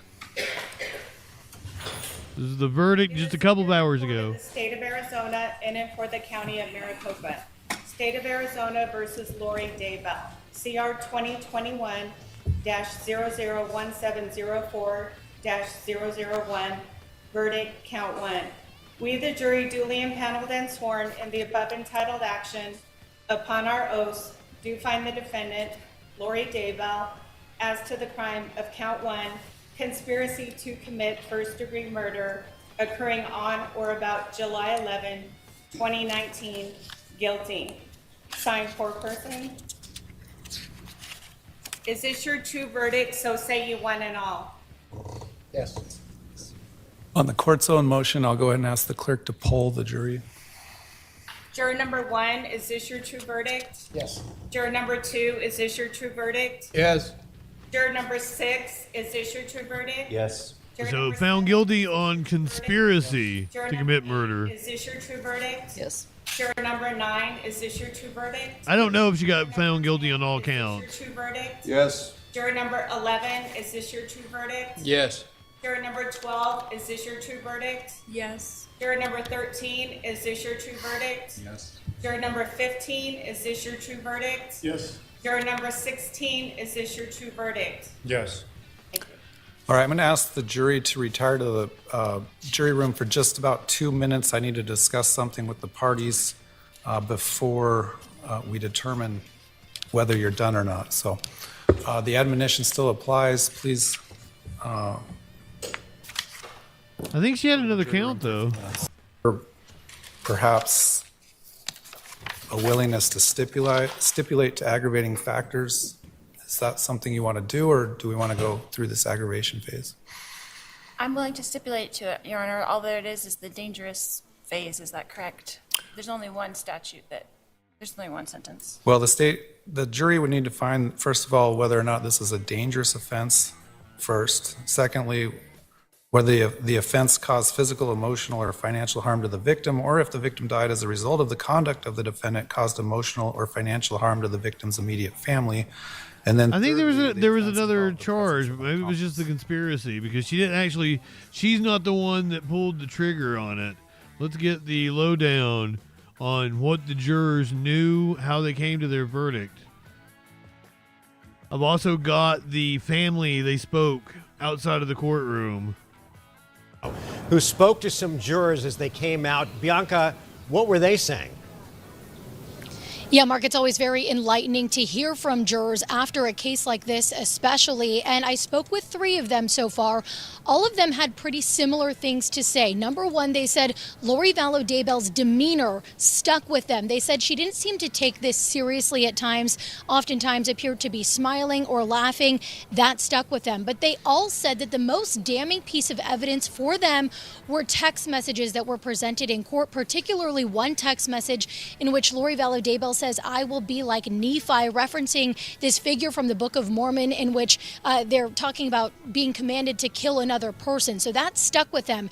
Now, obviously, this has been a very overwhelming experience for them. They knew that this case was high profile. They saw the camera in the back of the courtroom and the courtroom that was filled with members of the public and members of the media. But as Erica just mentioned, they did not know anything about Lori Vallow Daybell's history and her prior conviction. So in addition to walking out of this courthouse feeling this overwhelming sense of sadness, really, given what they just listened to for the past several days, they are also learning as they walked out of the courthouse about Lori Vallow Daybell's history. They learned, with the children. One juror told me that she heard some folks that had been sitting in the courtroom watching this case unfold. She heard them talking about her kids and that she had killed her kids, and they were confused. And then walking out, as we were doing interviews with them, some of us reporters actually told some of the jurors about the fact that Lori Vallow Daybell was previously convicted of murdering her 2 children.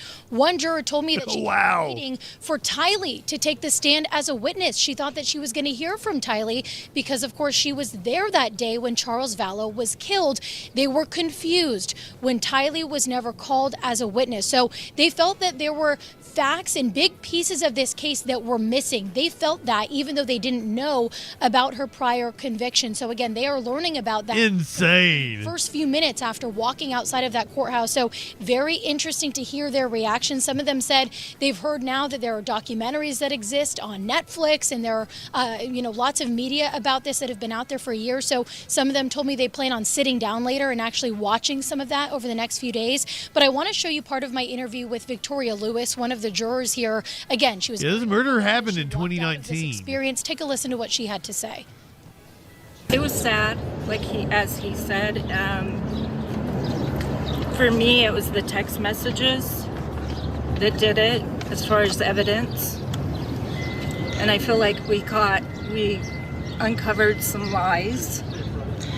So, knowing now that she was convicted of killing her 2 children in Idaho. I haven't had a chance to Google everything. I'm sure as soon as we get on the shuttle.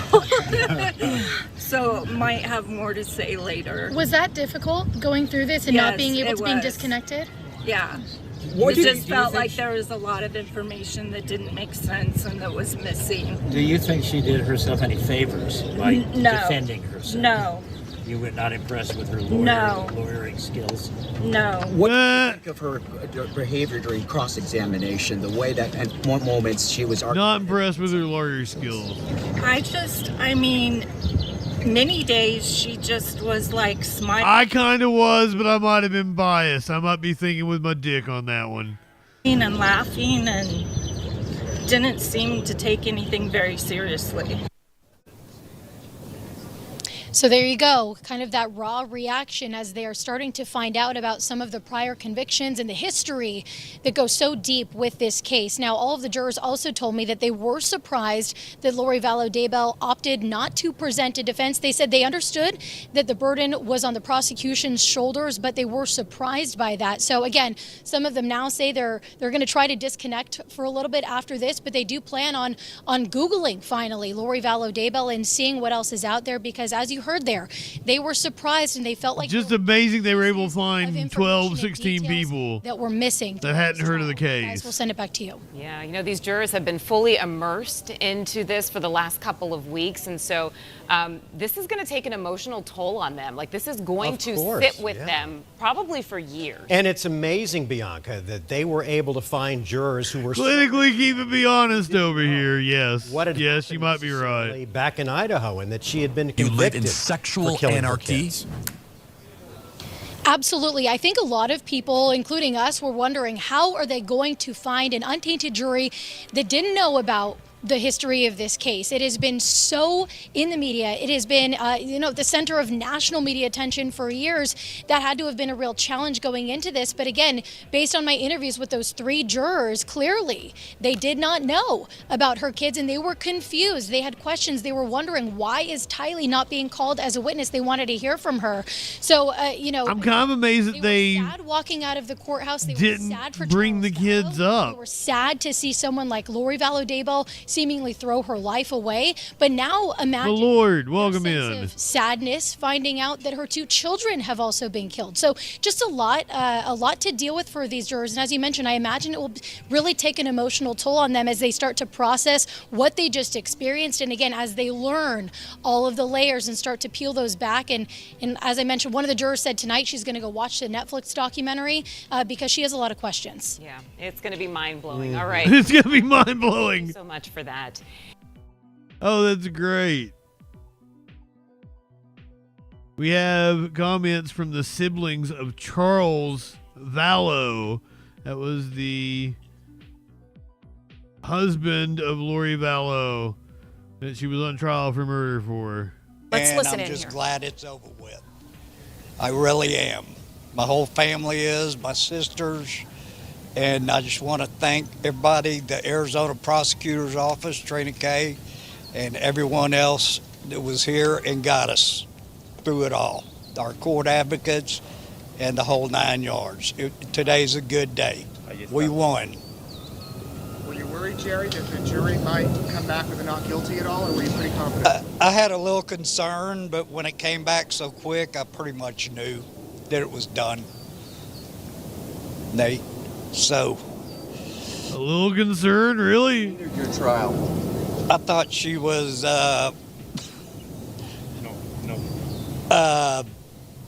kind of a smarty pants, not real, I don't know what word I'm looking for. I know which one I would use. Right. I know which one I would use, but, so, anyway. What did you think of her lawyering? The smart ass. I thought she sucked. She sucked. Do you think I like this guy. herself any favors by being her own attorney? Probably not. I'm sure the first day into the trial, she wished she would have had an attorney. You think? A real attorney, right. Did you look at her when the verdict was read? I could see the back of her head. And what was there? Did you have any reaction? Did she have any reaction? I couldn't see, but she didn't shake her head or that I saw. So. Hey, what did you think? I don't think she cared. I think she enjoyed what she did. Quesadilla, welcome in. Your turn. I just saw the back of her head too. I couldn't see anything, and she didn't. A lot of times during court, she'd shake her head no when she didn't agree with something being said, or she would just shake her head no, and she didn't shake her head no. So I guess that means she really did do it. Oh, okay. Sorry. She seemed to really have a visceral reaction to you. That's what I heard. And when you were on the stand, what was that moment like for you? Yeah, it would have been the same. Well, a real attorney would have got her a plea deal. Shaken by. Would have told her she had no chance. And then when I got off the stand, I really didn't even know what I said. And then once Jerry and my sister Susan and our friend Laura Ferris and who else was right there? And Colby was right there. And they were like, "You did so good. She was shaking like a leaf when you," and I was like, "What? No way." And it was, the more I thought about it, I was like, yeah, okay, that's all I needed to know. That made my day. That of all the people she should be shaking for, and she was shaking about me, good. I was very pleased. When the verdict was read as guilty. What did you feel? Oh, just 6 years of walking the pits of hell. Yeah, this is the Doomsday Mom. And found guilty on conspiracy to through, murder her husband. I realized, okay, I'm gonna make it through, but it was a long time. This is the husband's siblings. Elation. It was a long time before I got to that point, but it's still. Jurors found out that she murdered her kids. I'm ready to move on. It's time. We've got after they were released from their jury duty. We're raising now. Several of them thought that the kids were going to take the stand. And I'm real happy to be being her grandma. But she had already been convicted of murdering those kids. Does it feel real after 6 long years of walking through hell, as you mentioned? Yes, it feels real because for about 3 years I didn't feel anything. I was totally just didn't feel anything. No. We got a few more stories. Then I got a police chase for you. Yes, and this the order in which it's happened. You know, that is the family of Charles Vallow, the victim. Lori Vallow Daybell, convicted of murdering Charles Vallow, convicted of conspiracy to murder Charles Vallow. I've got a longer police chase, but we've got this one that we're going to watch first. We don't have the full chase. This is just a ring camera video that captured part of it and the story that goes along with it. This happened in New Jersey. Police chase involving a BMW SUV comes to a crashing end at a school in East Orange, New Jersey. The trail of destruction stretching the length of the 13-mile chase. Wow. Marks across the football field, captured by Newscopter 7. Eyewitness News reporter Darla Miles is live at the scene with the latest on the chase and who was taken into custody. Darla? Sade, 3 men and 2 women were taken into custody. Police say they were wanted for a home invasion out of New York, and they believe they were driving a stolen car. I want to point your attention across the football field to the basketball courts behind that elementary school. You see where those teams are playing basketball? Well, that is directly in the path where this car went today. So it's a great thing nobody was out here, nobody was on the court. But I also want to show you here where this tire track, this turf, has been pulled up. Well, that's some of the damage from this high-speed chase with a 3-wheeled vehicle. A 3-wheeled vehicle? It was smoke. It was just like gray smoke. So apparently something was wrong with the car that they were chasing, but the person kept going. What was wrong with this BMW X7 is that it was missing a wheel. New Jersey State Police on its tail Tuesday. I could green screener sweater. Going fast, everything. The stolen SUV smashing into the bleachers of this fenced-in schoolyard at Sheila Y. Oliver Academy around 10:45 a.m. We're glad that no one was in the park at that time. The 3-wheeled BMW towed away after leading New Jersey State Police on a high-speed chase from the Cross Bronx Expressway across the George Washington Bridge. Oh, it had 4 wheels, but it lost one of them. Where it smashed into a parked car on Warren Street and Emma. They said a 3-wheeled vehicle. I'm like, a moped? Some sort of rickshaw? No. It was a 4-wheeled vehicle. It just lost one of them. Minty, welcome in. MLK Boulevard. That's where it lost its front passenger side wheel. Still, the BMW kept going. It made quite a distance without a tire because Newark is maybe 6 to 7 blocks eastbound from here. Put some ruts in the asphalt. Turning onto the pedestrian entrance of Columbian Park in East Orange. Crossing the football field. From Newscopter 7, you can see tire marks clear across the length of the field. The X7 then mowing down this fencing, flying over a ledge, landing on the school's basketball court, ultimately crashing at the edge of the court. Was damage to the Yeah, what is it? I was thinking it was something like that when she said three-wheeled vehicle. the stadium. We just rubberized the track less than 5 days ago. So we were preparing to open for a Just rubberized it. spring summer season. I've heard that shit is toxic. To vandalize public infrastructure, that is a benefit for all of us around here. It's devastating.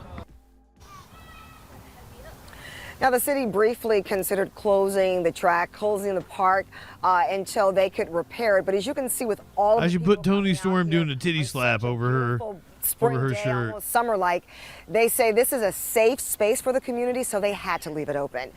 They are working on getting the repairs to this brand new $2.5 million park, and we'll see how that goes. Reporting live in East Orange, Darla Miles, Channel 7 Eyewitness News.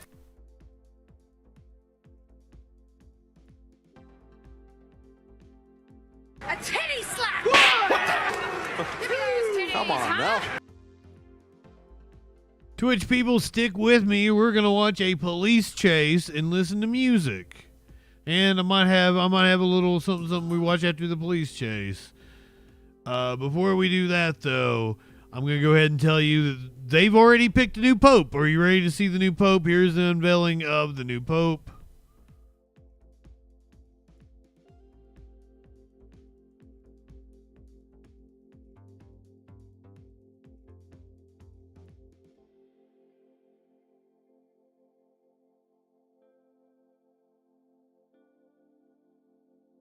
Do you believe that's a guinea pig? Papa wrote it. He's pretty cute.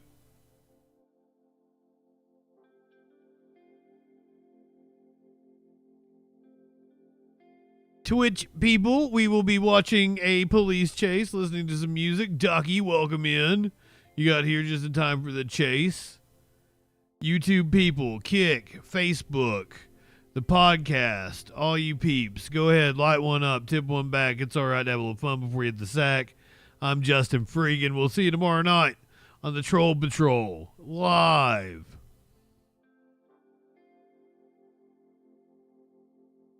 Bye-bye, YouTube.